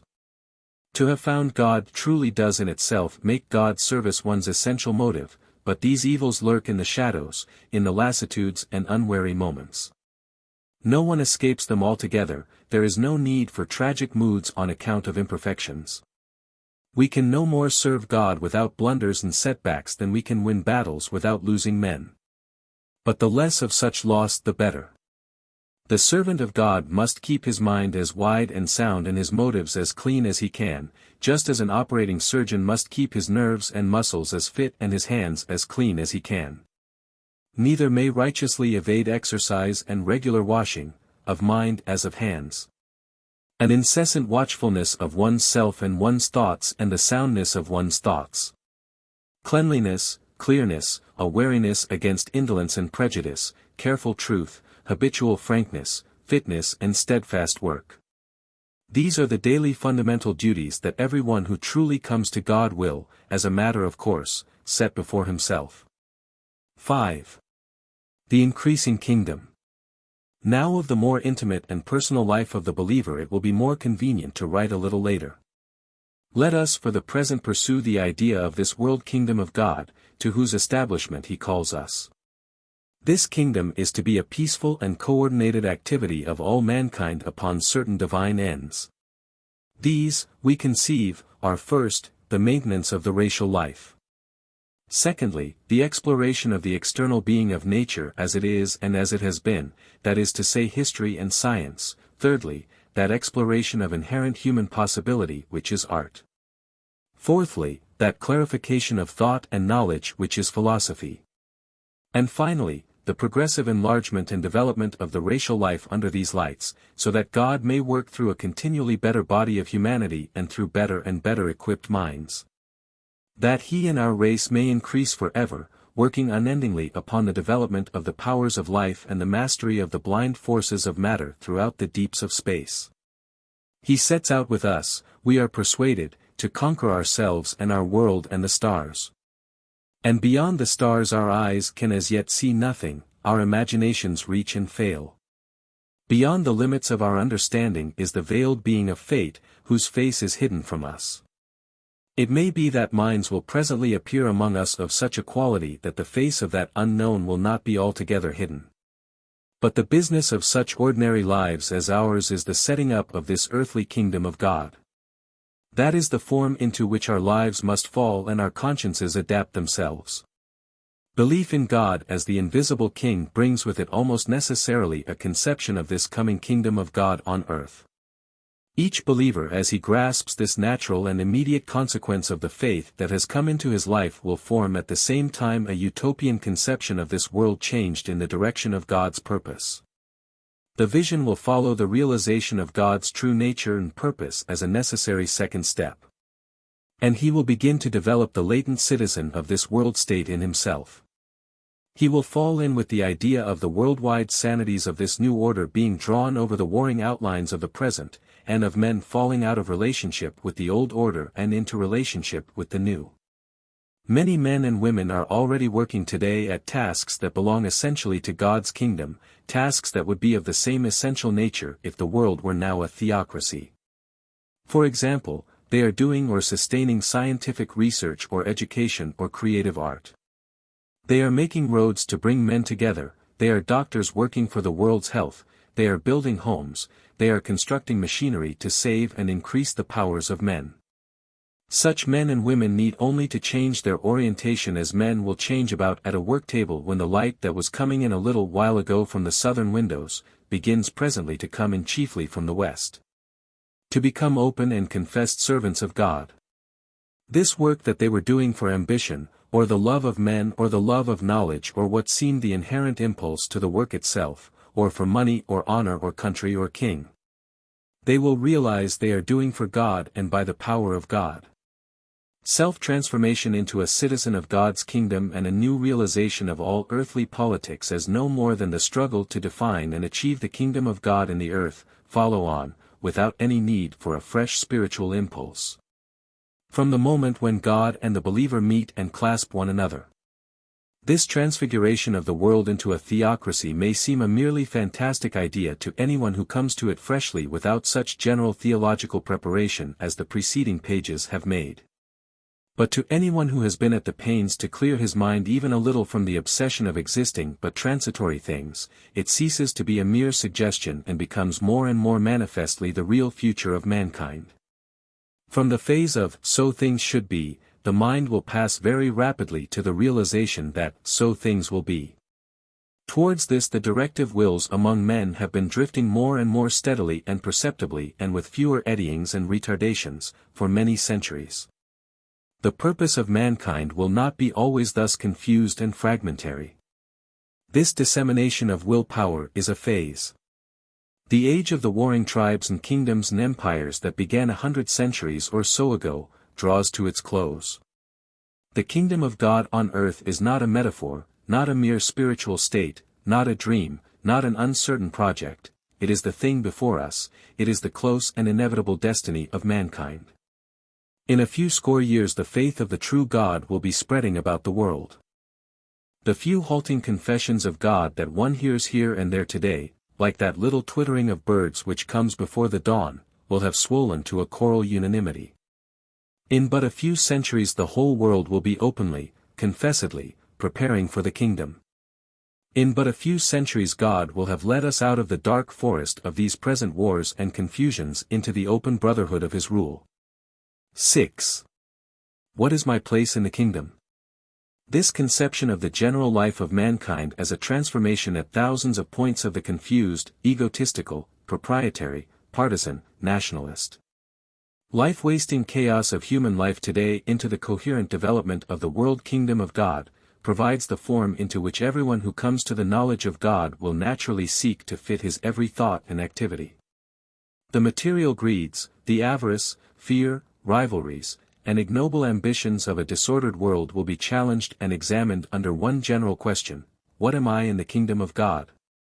It has already been suggested that there is a great and growing number of occupations that belong already to God's kingdom: research, teaching, creative art, creative administration, cultivation, construction, maintenance, and the honest satisfaction of honest practical human needs. For such people conversion to the intimacy of God means at most a change in the spirit of their work, a refreshed energy, a clearer understanding, a new zeal, a completer disregard of gains and praises and promotion. Pay, honors, and the like cease to be the inducement of effort. Service, and service alone, is the criterion that the quickened conscience will recognize. Most of such people will find themselves in positions in which service is mingled with activities of a baser sort, in which service is a little warped and deflected by old traditions and usage, by mercenary and commercial considerations, by some inherent or special degradation of purpose. The Spirit of God will not let the believer rest until his life is readjusted and as far as possible freed from the waste of these base diversions. For example, a scientific investigator, lit and inspired by great inquiries, may be hampered by the conditions of his professorship or research fellowship, which exact an appearance of practical results. Or he may be obliged to lecture or conduct classes. He may be able to give but half his possible gift to the work of his real aptitude, and that at a sacrifice of money and reputation among short-sighted but influential contemporaries. Well, if he is by nature an investigator, he will know that the research is what God needs of him. He cannot continue it at all if he leaves his position, and so he must needs waste something of his gift to save the rest. But should a poorer or a humbler post offer him better opportunity, there lies his work for God. There one has a very common and simple type of the problems that will arise in the lives of men when they are lit by sudden realization of the immediacy of God. Akin to that case is the perplexity of any successful physician between the increase of knowledge and the public welfare on the one hand, and the lucrative possibilities of his practice among wealthy people on the other. He belongs to a profession that is crippled by a medieval code, a profession which was blind to the common interest of the public health and regarded its members merely as skilled practitioners employed to cure individual ailments. Very slowly and tortuously do the methods of the profession adapt themselves to the modern conception of an army of devoted men working as a whole under God for the health of mankind as a whole, broadening out from the frosy den of the leech, with its crocodile and bottles and hieroglyphic prescriptions, to a skilled and illuminating cooperation with those who deal with the food and housing and economic life of the community. And again, quite parallel with these personal problems is the trouble of the artist between the market and vulgar fame on the one hand and his divine impulse on the other. The presence of God will be a continual light and help in every decision that must be made by men and women in these more or less vitiated, but still fundamentally useful and righteous, positions. The trouble becomes more marked and more difficult in the case of a man who is a manufacturer or a trader, the financier of business enterprise or the proprietor of great estates. The world is in need of manufactures and that goods should be distributed, land must be administered and new economic possibilities developed. The drift of things is in the direction of state ownership and control, but in a great number of cases the state is not ripe for such undertakings, it commands neither sufficient integrity nor sufficient ability, and the proprietor of factory, store, credit or land, must continue in possession, holding as a trustee for God and, so far as lies in his power, preparing for his supersession by some more public administration. Modern religion admits of no facile flights from responsibility. It permits no headlong resort to the wilderness and sterile virtue. It counts the recluse who fasts among scorpions in a cave as no better than a deserter in hiding. It unhesitatingly forbids any rich young man to sell all that he has and give to the poor. Himself and all that he has must be alike dedicated to God. The plain duty that will be understood by the proprietor of land and of every sort of general need and service, so soon as he becomes aware of God, is so to administer his possessions as to achieve the maximum of possible efficiency, the most generous output, and the least private profit. He may set aside a salary for his maintenance, the rest he must deal with like a zealous public official. And if he perceives that the affair could be better administered by other hands than his own, then it is his business to get it into those hands with the smallest delay and the least profit to himself. The rights and wrongs of human equity are very different from right and wrong in the sight of God. In the sight of God no landlord has a right to his rent, no usurer has a right to his interest. A man is not justified in drawing the profits from an advantageous agreement nor free to spend the profits of a speculation as he will. God takes no heed of savings nor of abstinence. He recognizes no right to the rewards of abstinence, no right to any rewards. Those profits and comforts and consolations are the inducements that dangle before the eyes of the spiritually blind. Wealth is an embarrassment to the religious, for God calls them to account for it. The servant of God has no business with wealth or power except to use them immediately in the service of God. Finding these things in his hands he is bound to administer them in the service of God. The tendency of modern religion goes far beyond the alleged communism of the early Christians, and far beyond the tithes of the scribes and Pharisees. God takes all. He takes you, blood and bones and house and acres, he takes skill and influence and expectations. For all the rest of your life you are nothing but God's agent. If you are not prepared for so complete a surrender, then you are infinitely remote from God. You must go your way. Here you are merely a curious interloper. Perhaps you have been desiring God as an experience, or coveting him as a possession. You have not begun to understand. This that we are discussing in this book is as yet nothing for you. 7. Adjusting life. This picturing of a human world more to the mind of God than this present world and the discovery and realization of one's own place and work in and for that kingdom of God, is the natural next phase in the development of the believer. He will set about revising and adjusting his scheme of life, his ways of living, his habits and his relationships in the light of his new convictions. Most men and women who come to God will have already a certain righteousness in their lives. These things happen like a thunderclap only in strange exceptional cases, and the same movements of the mind that have brought them to God will already have brought their lives into a certain rightness of direction and conduct. Yet occasionally there will be someone to whom the self-examination that follows conversion will reveal an entirely wrong and evil way of living.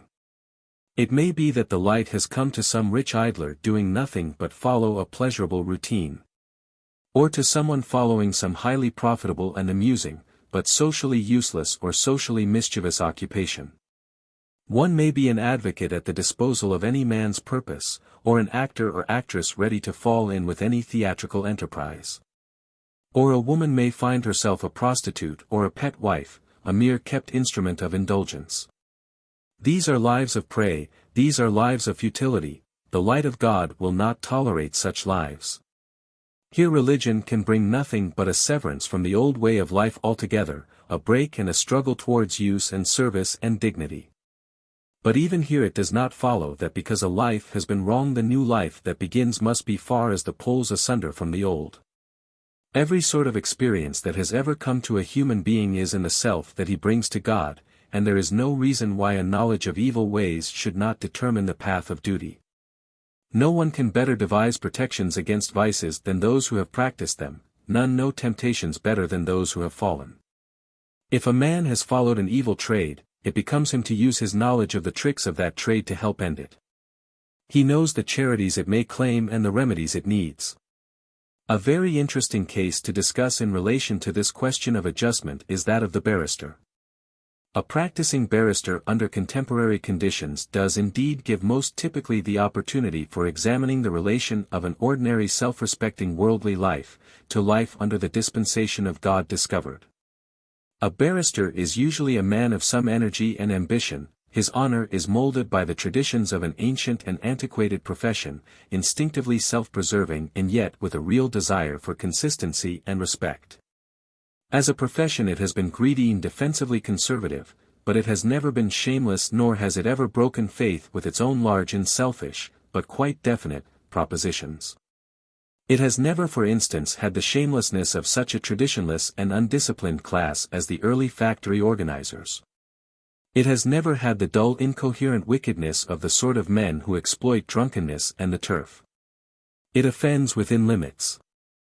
Barristers can be, and are, disbarred. But it is now a profession extraordinarily out of date, its code of honor derives from a time of cruder and lower conceptions of human relationship.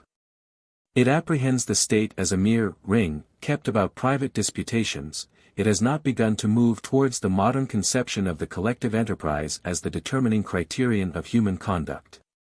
It sees its business as a mere play upon the rules of a game between man and man, or between men and men.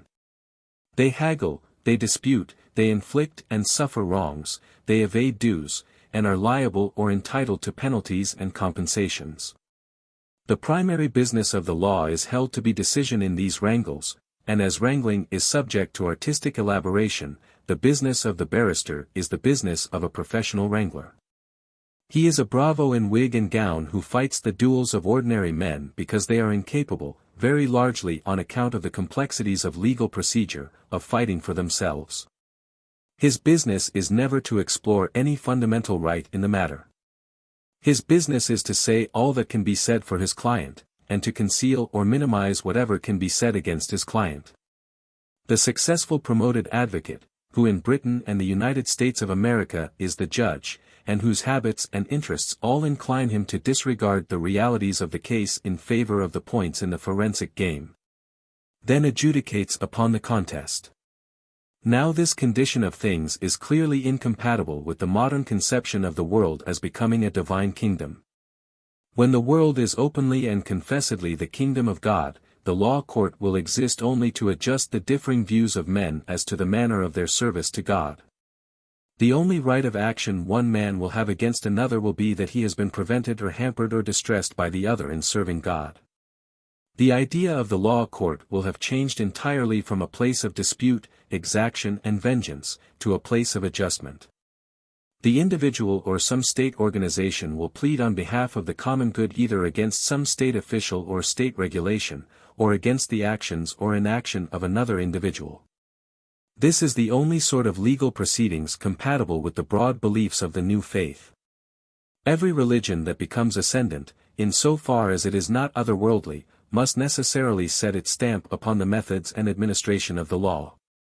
That this was not the case with Christianity is one of the many contributory aspects that lead one to the conviction that it was not Christianity that took possession of the Roman Empire, but an imperial adventurer who took possession of an all too complaisant Christianity.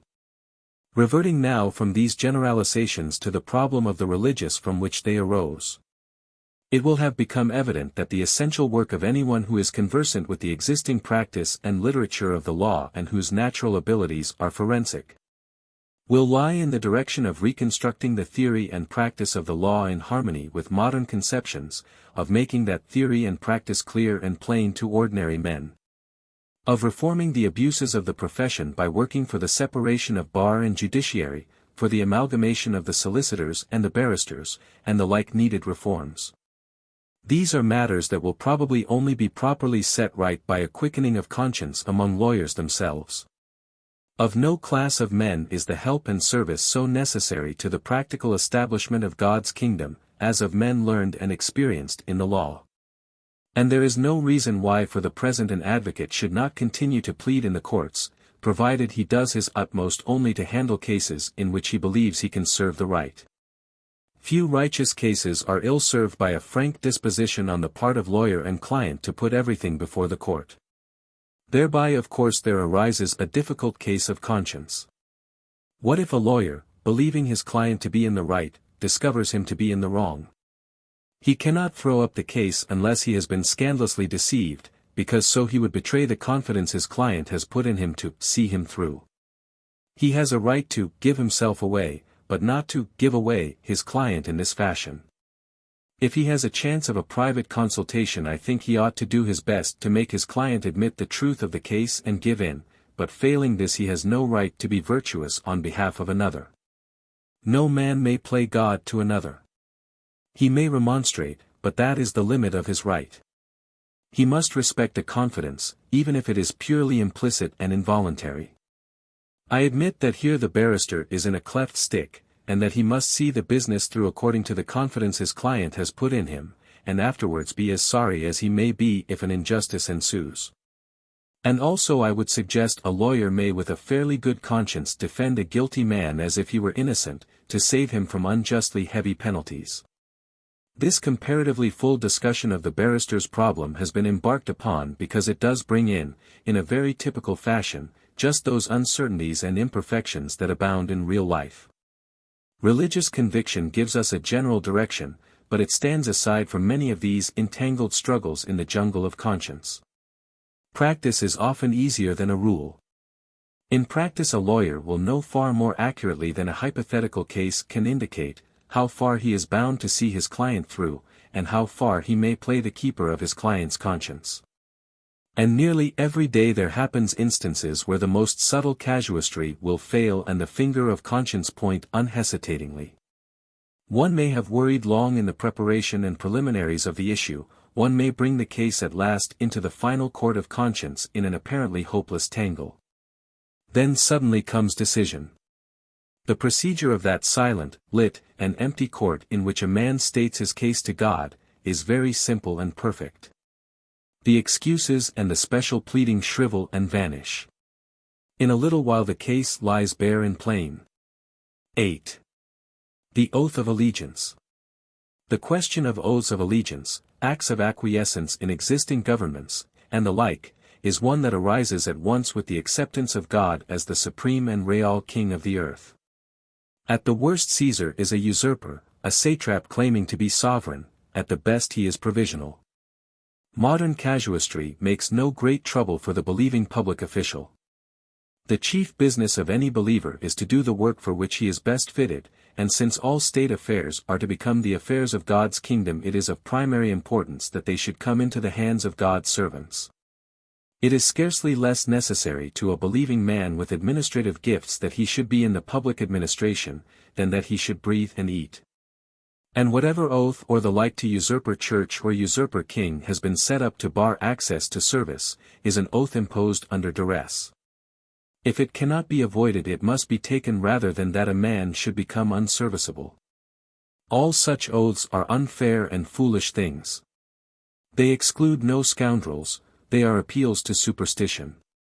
Whenever an opportunity occurs for the abolition of an oath, the servant of God will seize it, but where the oath is unavoidable he will take it.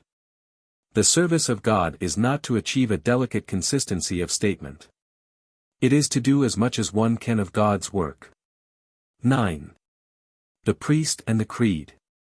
It may be doubted if this line of reasoning regarding the official and his oath can be extended to excuse the priest or pledged minister of religion who finds that faith in the true God has ousted his formal beliefs. This has been a frequent and subtle moral problem in the intellectual life of the last 100 years.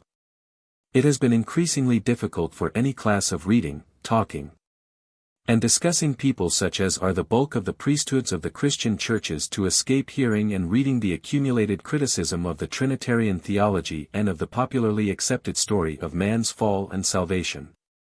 Some have no doubt defeated this universal and insidious critical attack entirely, and honestly established themselves in a right-down acceptance of the articles and disciplines to which they have subscribed and of the creeds they profess and repeat. Some have recanted and abandoned their positions in the priesthood. But a great number have neither resisted the bacillus of criticism nor left the churches to which they are attached. They have adopted compromises, they have qualified their creeds with modifying footnotes of essential repudiation. They have decided that plain statements are metaphors and have undercut, transposed, and inverted the most vital points of the vulgarly accepted beliefs. One may find within the Anglican Communion, Arians, Unitarians, atheists, disbelievers in immortality, attenuators of miracles, there is scarcely a doubt or a cavil that has not found a lodgment within the ample charity of the English establishment. I have been interested to hear one distinguished canon deplore that they did not identify the Logos with the third instead of the second person of the Trinity. And another distinguished Catholic apologist declare his indifference to the historical Jesus. Within most of the Christian communions one may believe anything or nothing, provided only that one does not call too public an attention to one's eccentricity. The late Rev. Charles Voysey, for example, preached plainly in his church at Helaf against the divinity of Christ, unhindered.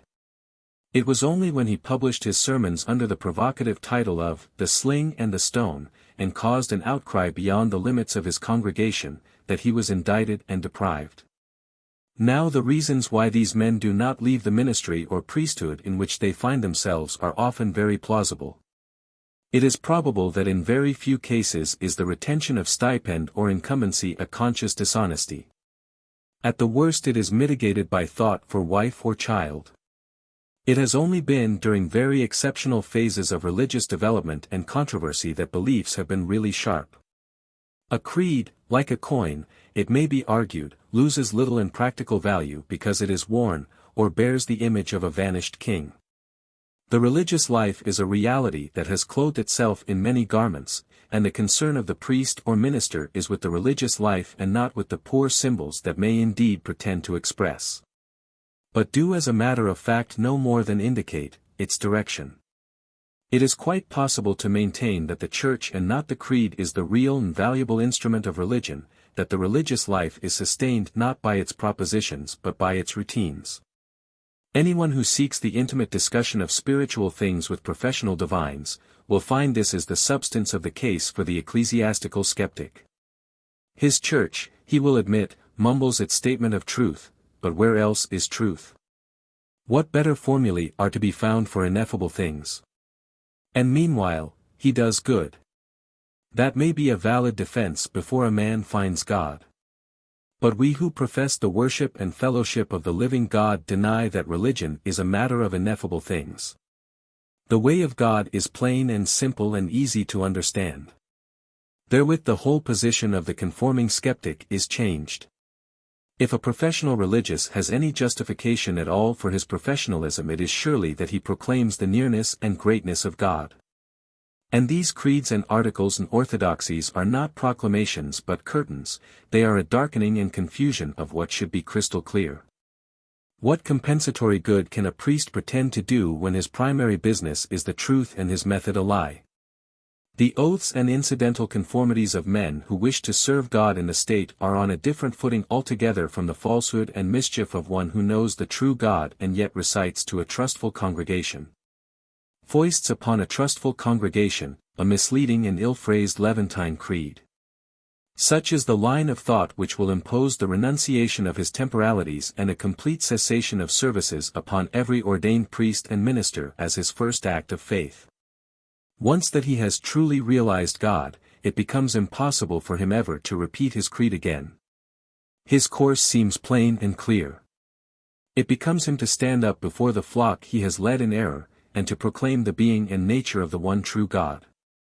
He must be explicit to the utmost of his powers. Then he may await his expulsion. It may be doubted whether it is sufficient for him to go away silently, making false excuses or none at all for his retreat. He has to atone for the implicit acquiescences of his conforming years. 10. The universalism of God. Are any sorts of people shut off as if by inherent necessity from God? This is, so to speak, one of the standing questions of theology. It reappears with slight changes of form at every period of religious interest. It is, for example, the chief issue between the Arminian and the Calvinist. From its very opening proposition, modern religion sweeps past and far ahead of the old Arminian teachings of Wesleyans and Methodists, in its insistence upon the entirely finite nature of God. Arminians seem merely to have insisted that God has conditioned himself, and by his own free act left men free to accept or reject salvation. To the realist type of mind, here as always I use realist, in its proper sense as the opposite of nominalist, to the old-fashioned, over-exact and over-accentuating type of mind, such ways of thinking seem vague and unsatisfying. Just as it distresses the more downright kind of intelligence with a feeling of disloyalty to admit that God is not almighty, so it troubles the same sort of intelligence to hear that there is no clear line to be drawn between the saved and the lost. Realists like an exclusive flavor in their faith.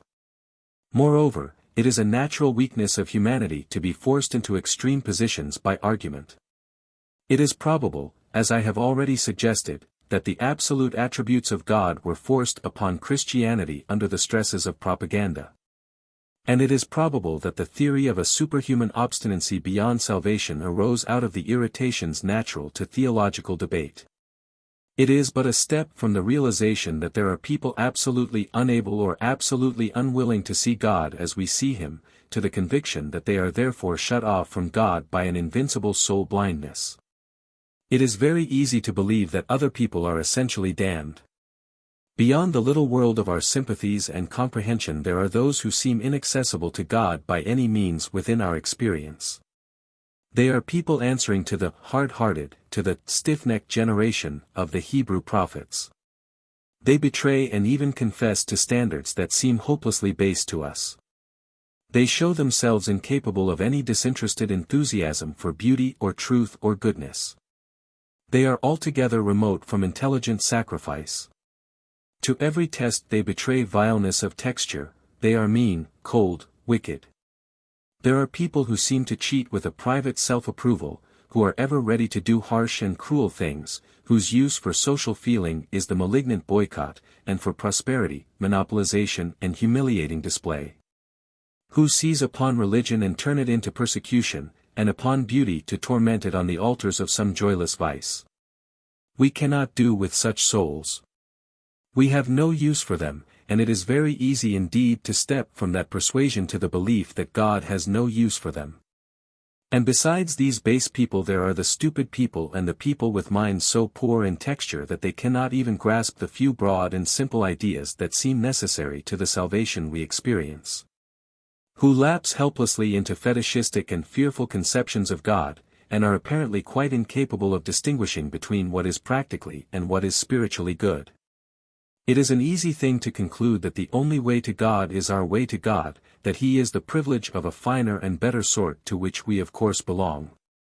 That he is no more the God of the card sharper or the pickpocket or the smart woman or the loanmonger or the village oaf than he is of the swine in the sty.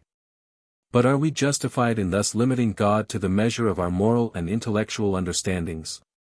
Because some people seem to me steadfastly and consistently base or hopelessly and incurably dull and confused, does it follow that there are not phases, albeit I have never chanced to see them, of exaltation in the one case and illumination in the other? And may I not be a little restricting my perception of good? While I have been ready enough to pronounce this or that person as being, so far as I was concerned, thoroughly damnable or utterly dull, I find a curious reluctance to admit the general proposition which is necessary for these instances. It is possible that the difference between Arminian and Calvinist is a difference of essential intellectual temperament rather than of theoretical conviction. I am temperamentally Arminian as I am temperamentally nominalist. I feel that it must be in the nature of God to attempt all souls. There must be accessibilities I can only suspect, and accessibilities of which I know nothing. Yet here is a consideration pointing rather the other way.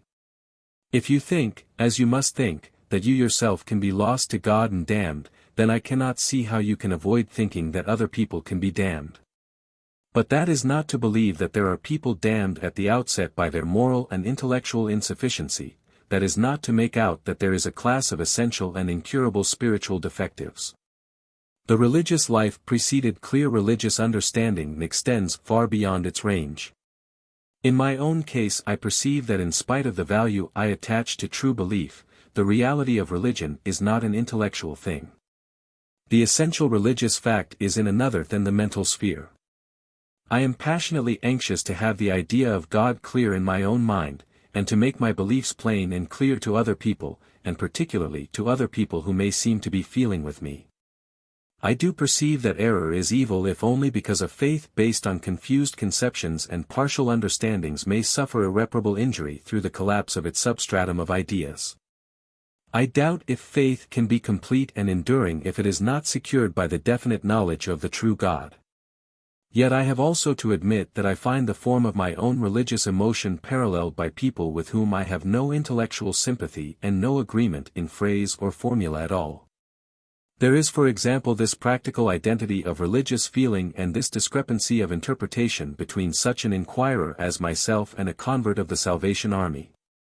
Here, clothing itself in phrases and images of barbaric sacrifice, of slaughtered lambs and fountains of precious blood, a most repulsive and incomprehensible idiom to me, and expressing itself by shouts, clangor, trumpeting, gesticulations, and rhythmic pacings that stun and dismay my nerves, I find, the same object sought, release from self, and the same end, the end of identification with the immortal, successfully if perhaps rather insecurely achieved.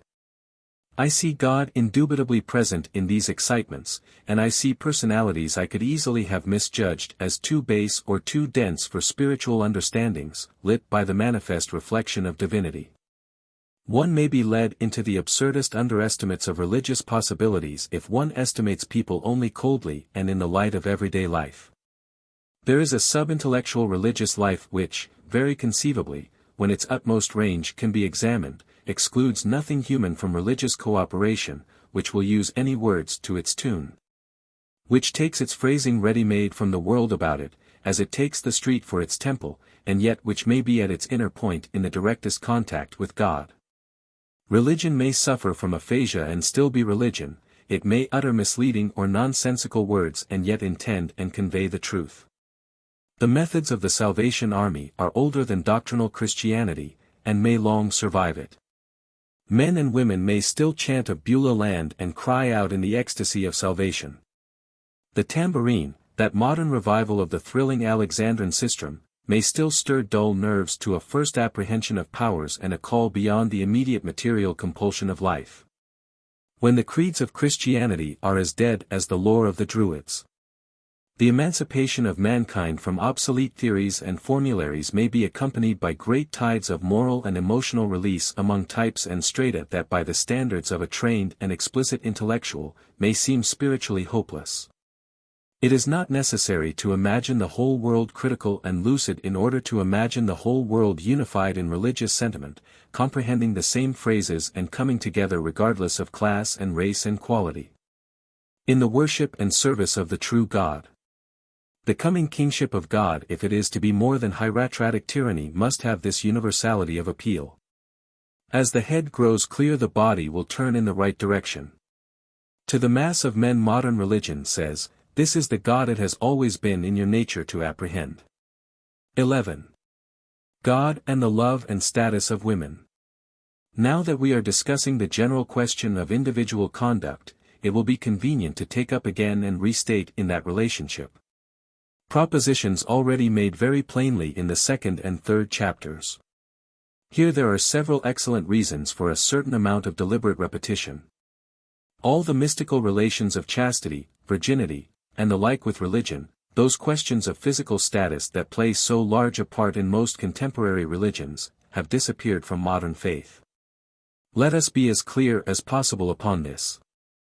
God is concerned by the health and fitness and vigor of his servants, we owe him our best and utmost, but he has no special concern and no special preferences or commandments regarding sexual things. Christ, it is manifest, was of the modern faith in these matters. He welcomed the Magdalene, neither would he condemn the woman taken in adultery. Manifestly corruption and disease were not to stand between him and those who sought God in him.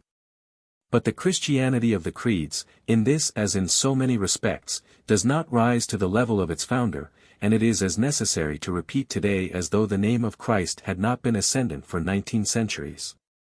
That sex is a secondary thing to religion, and sexual status of no account in the presence of God. It follows quite logically that God does not discriminate between man and woman in any essential things. We leave our individuality behind us when we come into the presence of God. Sex is not disavowed but forgotten. Just as one's last meal is forgotten, which also is a difference between the religious moment of modern faith and certain Christian sacraments. You are a believer and God is at hand to you, heed not your state, reach out to him and he is there. In the moment of religion you are human, it matters not what else you are, male or female, clean or unclean, Hebrew or Gentile, bond or free. It is after the moment of religion that we become concerned about our state and the manner in which we use ourselves. We have to follow our reason as our sole guide in our individual treatment of all such things as food and health and sex. God is the King of the whole world, he is the owner of our souls and bodies and all things. He is not particularly concerned about any aspect, because he is concerned about every aspect. We have to make the best use of ourselves for his kingdom. That is our rule of life. That rule means neither painful nor frantic abstinences nor any forced way of living. Purity, cleanliness, health, none of these things are for themselves, they are for use, none are magic, all are means. The sword must be sharp and clean. That does not mean that we are perpetually to sharpen and clean it, which would weaken and waste the blade. The sword must neither be drawn constantly nor always rusting in its sheath. Those who have had the wits and soul to come to God, will have the wits and soul to find out and know what is waste, what is vanity, what is the happiness that begets strength of body and spirit, what is error, where vice begins. And to avoid and repent and recoil from all those things that degrade. These are matters not of the rule of life but of the application of life. They must neither be neglected nor made disproportionately important. To the believer, relationship with God is the supreme relationship. It is difficult to imagine how the association of lovers and friends can be very fine and close and good unless the two who love are each also linked to God. So that through their moods and fluctuations and the changes of years they can be held steadfast by his undying steadfastness. But it has been felt by many deep-feeling people that there is so much kindred between the love and trust of husband and wife and the feeling we have for God, that it is reasonable to consider the former also as a sacred thing. They do so value that close love of mated man and woman, they are so intent upon its permanence and completeness and to lift the dear relationship out of the ruck of casual and transitory things, that they want to bring it, as it were, into the very presence and assent of God. There are many who dream and desire that they are as deeply and completely mated as this, many more who would fain be so, and some who are. And from this comes the earnest desire to make marriage sacramental and the attempt to impose upon all the world the outward appearance, the restrictions, the pretense at least of such a sacramental union. There may be such a quasi-sacramental union in many cases, but only after years can one be sure of it. It is not to be brought about by vows and promises but by an essential kindred and cleaving of body and spirit. And it concerns only the two who can dare to say they have it, and God. And the divine thing in marriage, the thing that is most like the love of God, is, even then, not the relationship of the man and woman as man and woman but the comradeship and trust and mutual help and pity that joins them. No doubt that from the mutual necessities of bodily love and the common adventure, the necessary honesties and helps of a joint life, there springs the stoutest, nearest, most enduring and best of human companionship. Perhaps only upon that root can the best of mortal comradeship be got, but it does not follow that the mere ordinary coming together and pairing off of men and women is in itself divine or sacramental or anything of the sort. Being in love is a condition that may have its moments of sublime exaltation, but it is for the most part an experience far down the scale below divine experience. It is often love only in so far as it shares the name with better things. It is greed, it is admiration, it is desire, it is the itch for excitement, it is the instinct for competition, it is lust, it is curiosity, it is adventure, it is jealousy, it is hate. On 100 scores, lovers meet and part. Thereby some few find true love and the Spirit of God in themselves or others. Lovers may love God in one another, I do not deny it. That is no reason why the imitation and outward form of this great happiness should be made an obligation upon all men and women who are attracted by one another, nor why it should be woven into the essentials of religion. For women much more than for men is this confusion dangerous, lest a personal love should shape and dominate their lives instead of God. He for God only, she for God in him, phrases the idea of Milton and of ancient Islam.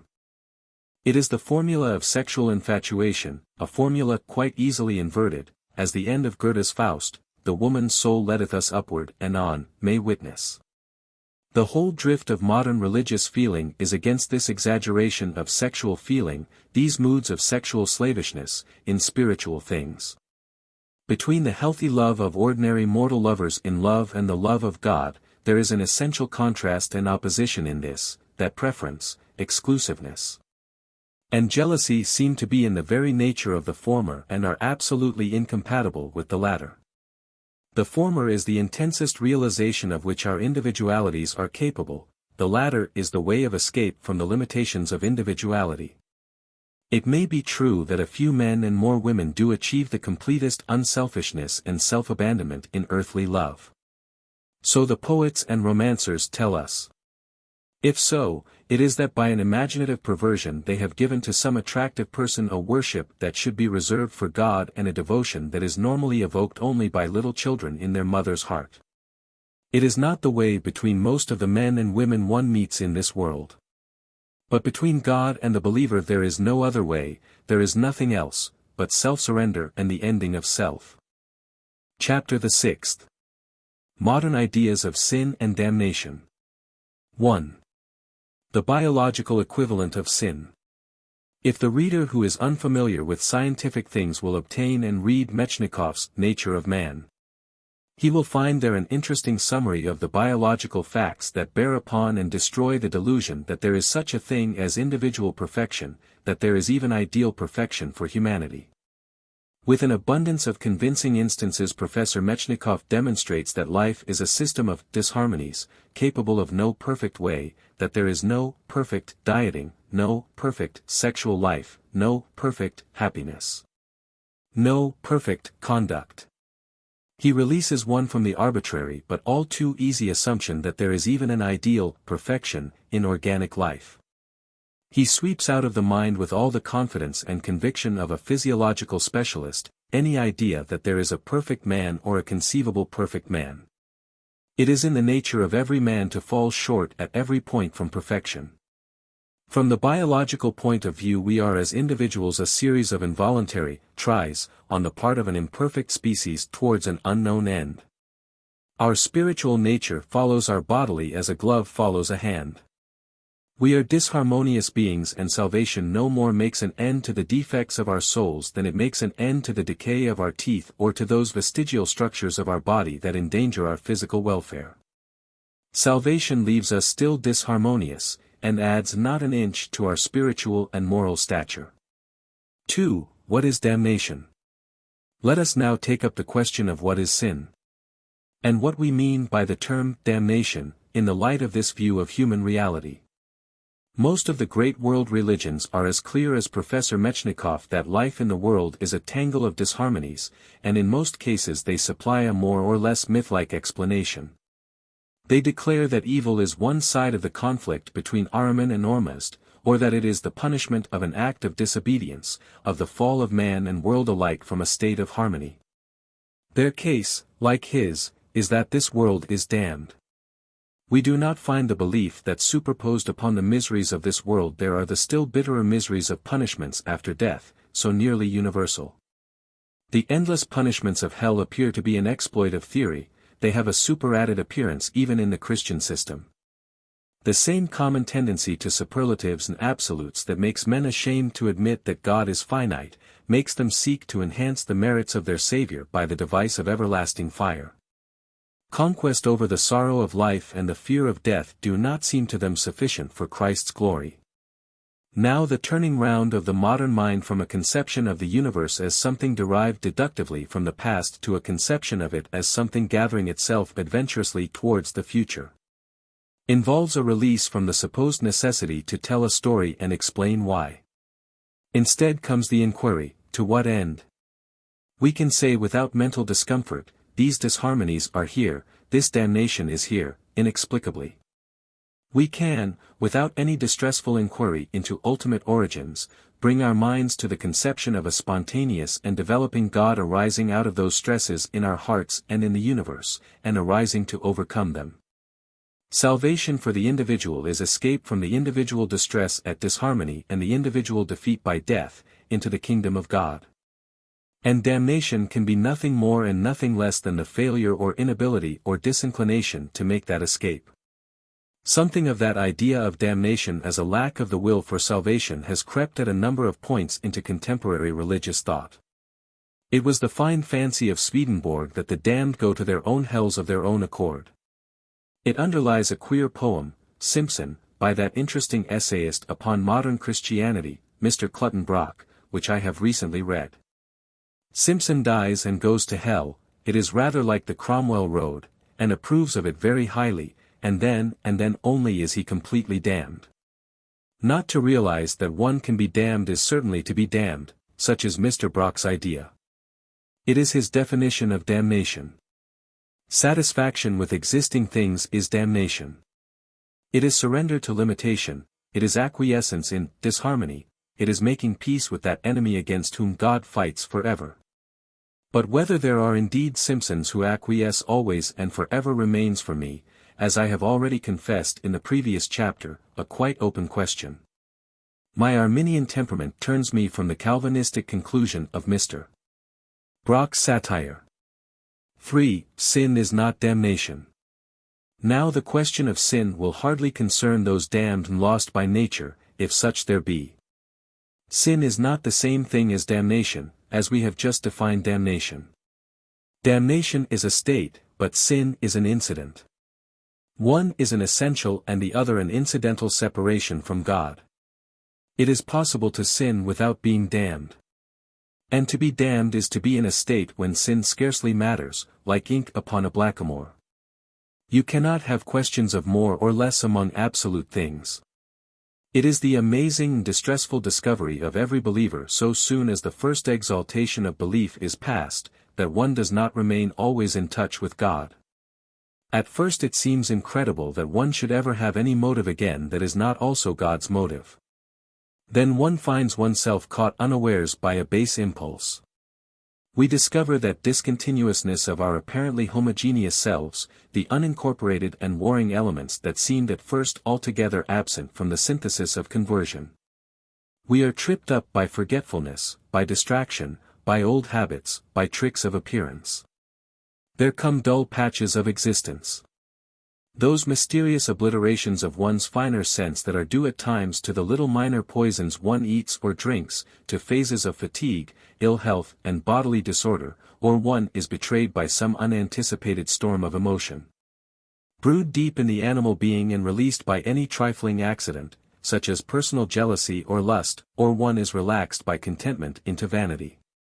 All these rebel forces of our ill-coordinated selves, all these disharmonies of the inner being, snatch us away from our devotion to God's service, carry us off to follies, offenses, unkindness, waste, and leave us compromised, involved, and regretful, perplexed by 100 difficulties we have put in our own way back to God. This is the personal problem of sin. Here prayer avails, here God can help us. From God comes the strength to repent and make such reparation as we can, to begin the battle again further back and lower down. From God comes the power to anticipate the struggle with one's rebel self, and to resist and prevail over it. 4. The sins of the insane. An extreme case is very serviceable in such a discussion as this.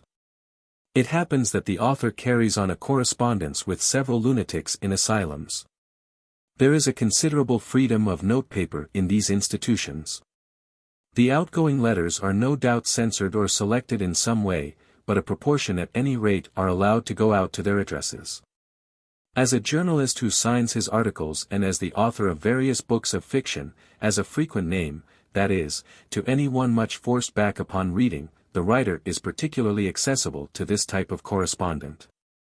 The letters come, some manifesting a hopeless disorder that permits of no reply, but some being the expression of minds overlaid not at all offensively by a web of fantasy. And some, and these are the more touching ones and the ones that most concern us now, as sanely conceived and expressed as any letters could be. They are written by people living lives very like the lives of us who are called sane, except that they lift to a higher excitement and fall to a lower depression. And that these extremer phases of mania or melancholia slip the leash of mental consistency altogether and take abnormal forms. They tap deep founts of impulse, such as we of the safer ways of mediocrity do but glimpse under the influence of drugs, or in dreams and rare moments of controllable extravagance. Then the insane become glorious, or they become murderous, or they become suicidal. All these letter writers in confinement have convinced their fellow creatures by some extravagance that they are a danger to themselves or others. The letters that come from such types written during their sane intervals, are entirely sane. Some, who are probably unaware, I think they should know, of the offenses or possibilities that justify their incarceration, write with a certain resentment at their position. Others are entirely acquiescent, but one or two complain of the neglect of friends and relations. But all are as manifestly capable of religion and of the religious life as any other intelligent persons during the lucid interludes that make up 9/10 perhaps of their lives. Suppose now one of these cases, and suppose that the infirmity takes the form of some cruel, disgusting, or destructive disposition that may become at times overwhelming, and you have our universal trouble with sinful tendency, as it were magnified for examination. It is clear that the mania which defines his position must be the primary if not the cardinal business in the life of a lunatic, but his problem with that is different not in kind but merely in degree from the problem of lusts, vanities, and weaknesses in what we call normal lives. It is an unconquered tract, a great rebel province in his being, which refuses to serve God and tries to prevent him serving God, and succeeds at times in wresting his capital out of his control. But his relationship to that is the same relationship as ours to the backward and insubordinate parishes, criminal slums, and disorderly houses in our own private texture. It is clear that the believer who is a lunatic is, as it were, only the better part of himself. He serves God with this unconquered disposition in him, like a man who, whatever else he is and does, is obliged to be the keeper of an untrustworthy and wicked animal. His beast gets loose. His only resort is to warn those about him when he feels that jangling or excitement of the nerves which precedes its escapes, to limit its range, to place weapons beyond its reach.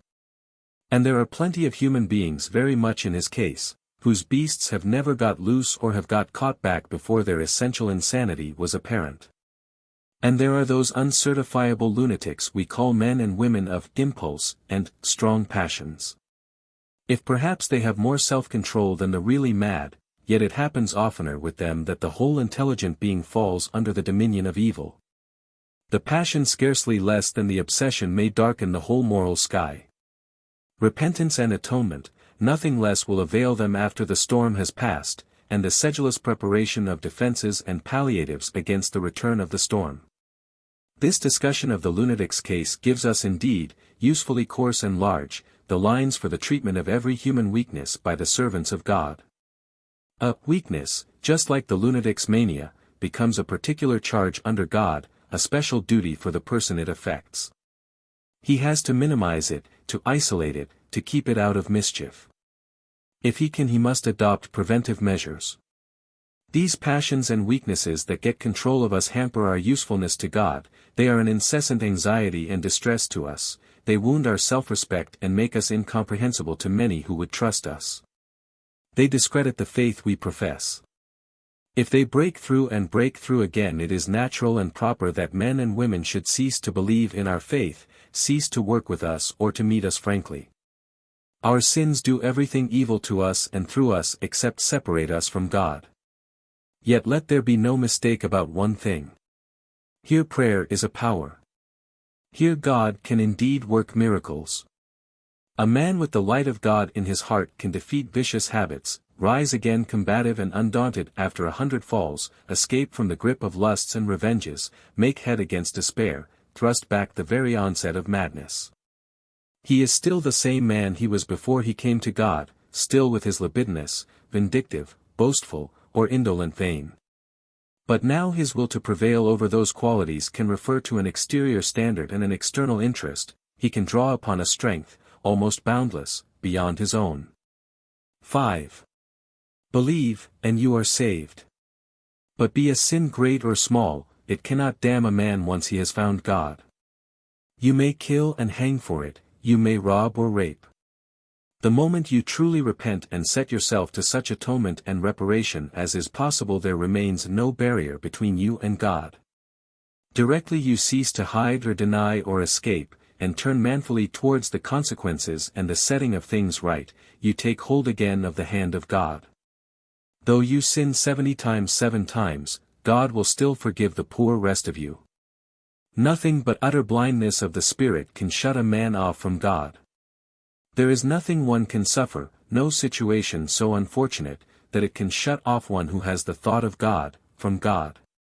If you but lift up your head for a moment out of a stormy chaos of madness and cry to Him, God is there, God will not fail you. A convicted criminal, frankly penitent, and neither obdurate nor abject, whatever the evil of his yesterdays, may still die well and bravely on the gallows to the glory of God. He may step straight from that death into the immortal being of God. This persuasion is the very essence of the religion of the true God. There is no sin, no state that, being regretted and repented of, can stand between God and man. Chapter the 7th. The idea of a church. 1. The world dawn. As yet those who may be counted as belonging definitely to the new religion are few and scattered and unconfessed, their realizations are still uncertain and incomplete. But that is no augury for the continuance of this state of affairs even for the next few decades. There are many signs that the revival is coming very swiftly, it may be coming as swiftly as the morning comes after a tropical night. It may seem at present as though nothing very much were happening, except for the fact that the old familiar constellations of theology have become a little pallid and lost something of their multitude of points. But nothing fades of itself. The deep stillness of the late night is broken by a stirring, and the morning star of creedless faith, the last and brightest of the stars, the star that owes its light to the coming sun, is in the sky. There is a stirring and a movement. There is a stir, like the stir before a breeze. Men are beginning to speak of religion without the bluster of the Christian formulae, they have begun to speak of God without any reference to omnipresence, omniscience, omnipotence. The deists and theists of an older generation, be it noted, never did that. Their Supreme Being repudiated nothing. He was merely the whittled stump of the Trinity. It is in the last few decades that the Western mind has slipped loose from this absolutist conception of God that has dominated the intelligence of Christendom at least, for many centuries. Almost unconsciously the new thought is taking a course that will lead it far away from the moorings of omnipotence. It is like a ship that has slipped its anchors and drifts, still sleeping, under the pale and vanishing stars, out to the open sea. 2. Convergent religious movements. In quite a little while the whole world may be alive with this renascent faith. For emancipation from the Trinitarian formularies and from a belief in an infinite God means not merely a great revivification of minds trained under the decadence of Orthodox Christianity. Minds which have hitherto been hopelessly embarrassed by the choice between pseudo-Christian religion or denial. But also it opens the way towards the completest understanding and sympathy and participation with the kindred movements for release and for an intensification of the religious life that are going on outside the sphere of the Christian tradition and influence altogether.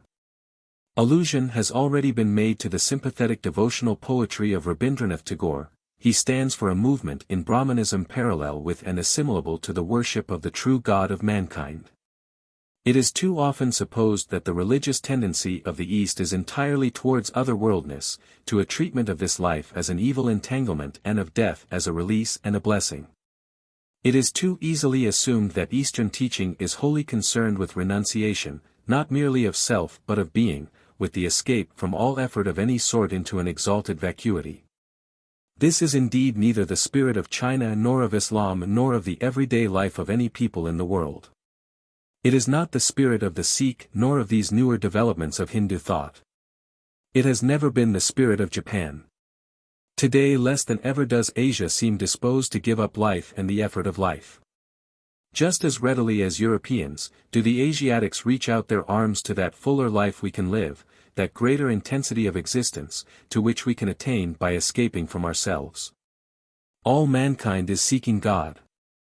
There is not a nation nor a city in the globe where men are not being urged at this moment by the Spirit of God in them towards the discovery of God. This is not an age of despair but an age of hope in Asia as in all the world besides. Islam is undergoing a process of revision closely parallel to that which ransacks Christianity. Tradition and medieval doctrines are being thrust aside in a similar way.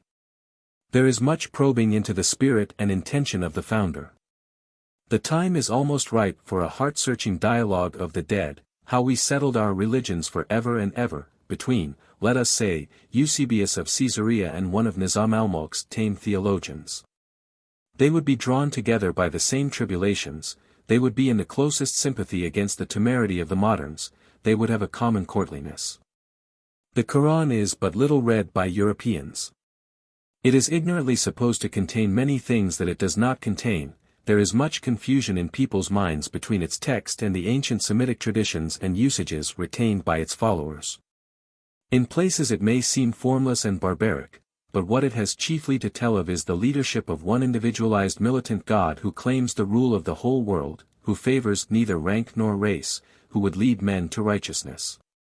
It is much more free from sacramentalism, from vestiges of the ancient blood sacrifice, and its associated sacerdotalism, than Christianity.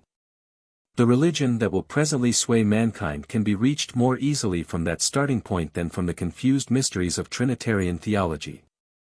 Islam was never saddled with a creed. With the very name Islam, submission to God, there is no quarrel for those who hold the new faith. All the world over there is this stirring in the dry bones of the old beliefs. There is scarcely a religion that has not its Bahá'ism, its modernists, its Brahmo Somaj, its religion without theology.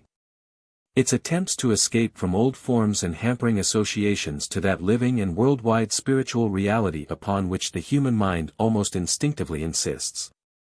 It is the same God we all seek, he becomes more and more plainly the same God.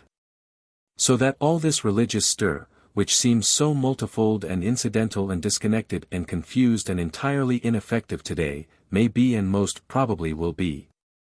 In quite a few years a great flood of religious unanimity pouring over and changing all human affairs, sweeping away the old priesthoods and tabernacles and symbols and shrines, the last crumb of the Orphic victim and the last rag of the Serapeum. And turning all men about into one direction, as the ships and houseboats swing round together in some great river with the uprush of the tide. 3. Can there be a true church? Among those who are beginning to realize the differences and identities of the revived religion that has returned to them, certain questions of organization and assembly are being discussed. Every new religious development is haunted by the precedents of the religion it replaces, and it was only to be expected that among those who have recovered their faith there should be a search for apostles and disciples. An attempt to determine sources and to form original congregations, especially among people with European traditions. These dispositions mark a relapse from understanding. They are imitative. This time there has been no revelation here or there. There is no claim to a revelation but simply that God has become visible. Men have thought and sought until insensibly the fog of obsolete theology has cleared away. There seems no need therefore for special teachers or a special propaganda, or any ritual or observances that will seem to insist upon differences.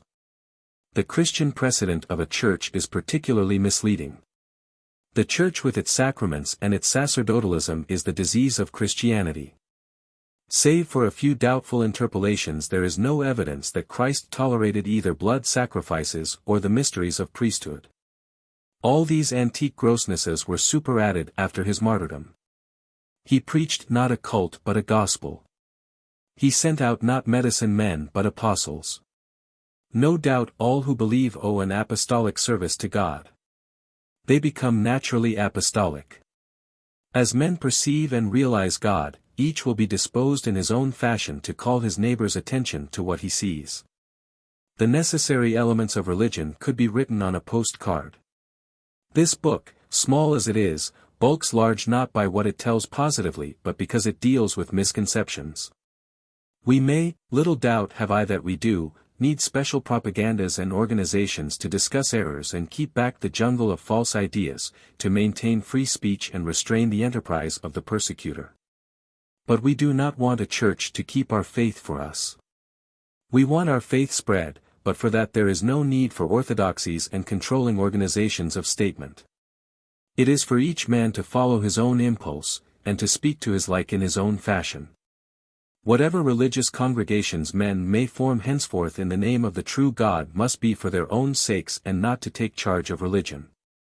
The history of Christianity, with its incrustation and suffocation in dogmas and usages, its dire persecutions of the faithful by the unfaithful, its desiccation and its unlovely decay, its invasion by robes and rites and all the tricks and vices of the Pharisees whom Christ detested and denounced, is full of warning against the dangers of a church. Organization is an excellent thing for the material needs of men, for the draining of towns, the marshalling of traffic, the collecting of eggs, and the carrying of letters, the distribution of bread, the notification of measles. For hygiene and economics and such like affairs. The better we organize such things, the freer and better equipped we leave men's minds for nobler purposes, for those adventures and experiments towards God's purpose which are the reality of life. But all organizations must be watched, for whatever is organized can be captured and misused. Repentance, moreover, is the beginning and essential of the religious life, and organizations, acting through their secretaries and officials, never repent. God deals only with the individual for the individual's surrender. He takes no cognizance of committees. Those who are most alive to the realities of living religion are most mistrustful of this congregating tendency. To gather together is to purchase a benefit at the price of a greater loss, to strengthen one's sense of brotherhood by excluding the majority of mankind.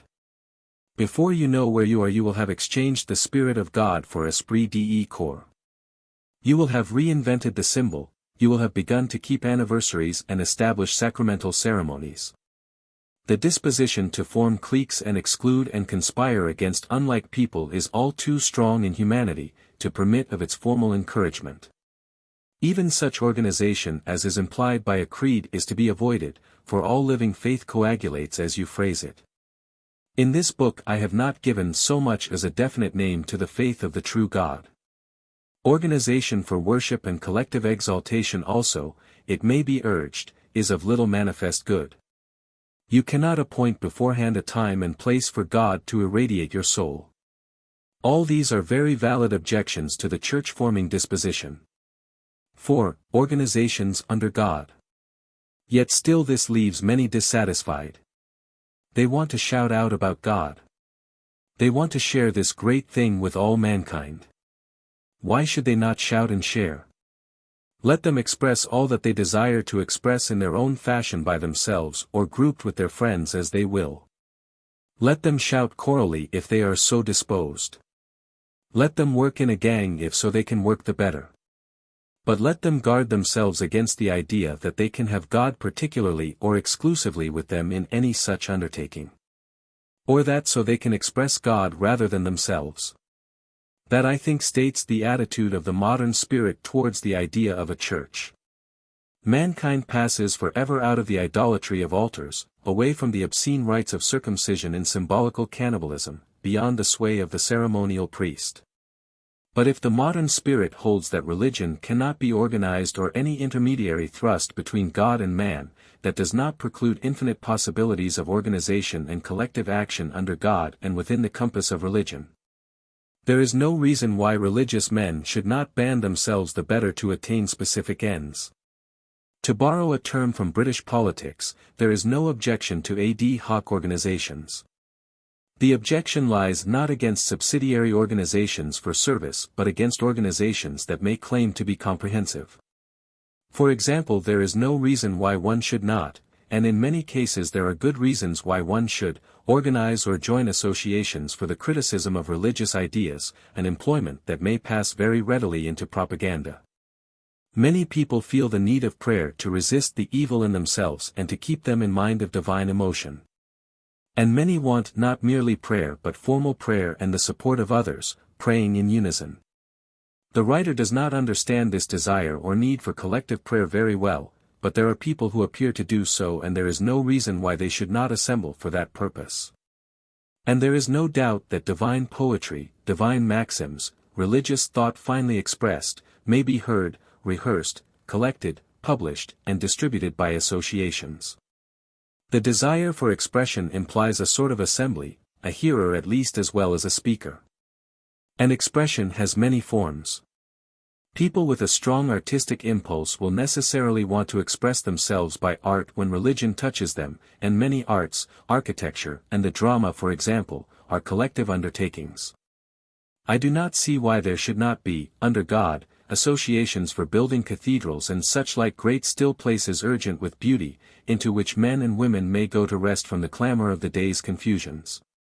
I do not see why men should not make great shrines and pictures expressing their sense of divine things, and why they should not combine in such enterprises rather than work to fill heterogeneous and chaotic art galleries.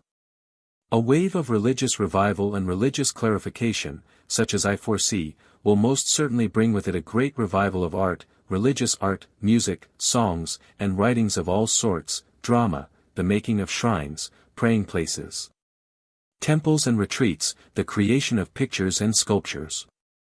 It is not necessary to have priestcraft and an organized church for such ends. Such enrichments of feeling and thought are part of the service of God.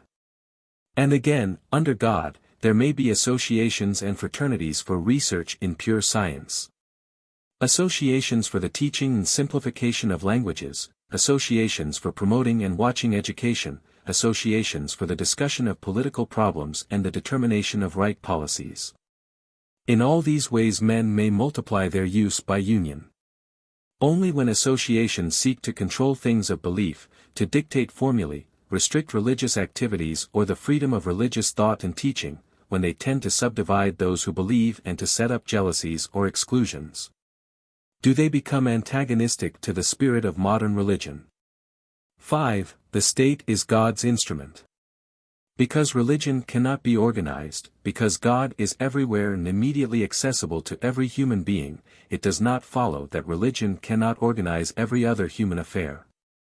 It is indeed essential to the idea that God is the invisible king of this round world and all mankind, that we should see in every government, great and small, from the council of the world state that is presently coming, down to the village assembly, the instrument of God's practical control.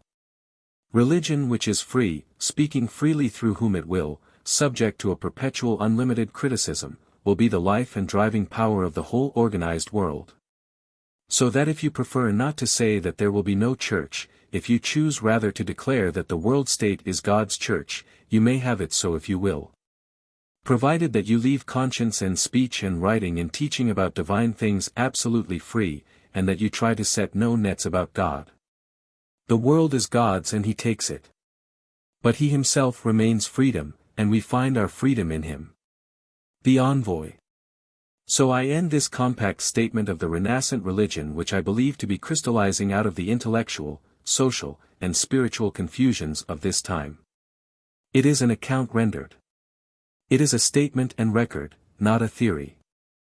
There is nothing in all this that has been invented or constructed by the writer. I have been but scribe to the spirit of my generation. I have at most assembled and put together things and thoughts that I have come upon, have transferred the statements of science into religious terminology, rejected obsolescent definitions. and recoordinated propositions that had drifted into opposition. Thus, I see, ideas are developing, and thus have I written them down. It is a secondary matter that I am convinced that this trend of intelligent opinion is a discovery of truth. The reader is told of my own belief merely to avoid an affectation of impartiality and aloofness. The theogony here set forth is ancient. One can trace it appearing and disappearing and recurring in the mutilated records of many different schools of speculation. The conception of God as finite is one that has been discussed very illuminatingly in recent years in the work of one I am happy to write of as my friend and master, that very great American, the late William James. It was an idea that became increasingly important to him towards the end of his life. And it is the most releasing idea in the system. Only in the most general terms can I trace the other origins of these present views. I do not think modern religion owes much to what is called deism or theism. The rather abstract and futile deism of the 18th century, of votre être suprême, who bored the friends of Robespierre, was a sterile thing. It has little relation to these modern developments. It conceived of God as an infinite being of no particular character, whereas God is a finite being of a very especial character. On the other hand, men and women who have set themselves, with unavoidable theological preconceptions, it is true, to speculate upon the actual teachings and quality of Christ, have produced interpretations that have interwoven insensibly with thoughts more apparently new. There is a curious modernity about very many of Christ's recorded sayings. Revived religion has also, no doubt, been the receiver of many religious bankruptcies, of positivism for example, which failed through its bleak abstraction and an unspiritual texture. Religion, thus restated, must, I think, presently incorporate great sections of thought that are still attached to formal Christianity. The time is at hand when many of the organized Christian churches will be forced to define their positions, either in terms that will identify them with this renascence, or that will lead to the release of their more liberal adherents. Its probable obligations to Eastern thought are less readily estimated by a European writer. Modern religion has no revelation and no founder. It is the privilege and possession of no coterie of disciples or exponents. It is appearing simultaneously round and about the world exactly as a crystallizing substance appears here and there in a supersaturated solution. It is a process of truth, guided by the divinity in men. It needs no other guidance, and no protection. It needs nothing but freedom, free speech, and honest statement. Out of the most mixed and impure solutions a growing crystal is infallibly able to select its substance. The diamond arises bright, definite, and pure out of a dark matrix of structureless confusion. This metaphor of crystallization is perhaps the best symbol of the advent and growth of the new understanding. It has no church, no authorities, no teachers, no orthodoxy. It does not even thrust and struggle among the other things, simply it grows clear. There will be no putting an end to it. It arrives inevitably, and it will continue to separate itself out from confusing ideas. It becomes, as it were the Kohinoor, it is a mountain of light, growing and increasing. It is an all-pervading lucidity, a brightness and clearness. It has no head to smite, no body you can destroy, it overleaps all barriers, it breaks out in despite of every enclosure. It will compel all things to orient themselves to it. It comes as the dawn comes, through whatever clouds and mists may be here or whatever smoke and curtains may be there. It comes as the day comes to the ships that put to sea. It is the kingdom of God at hand.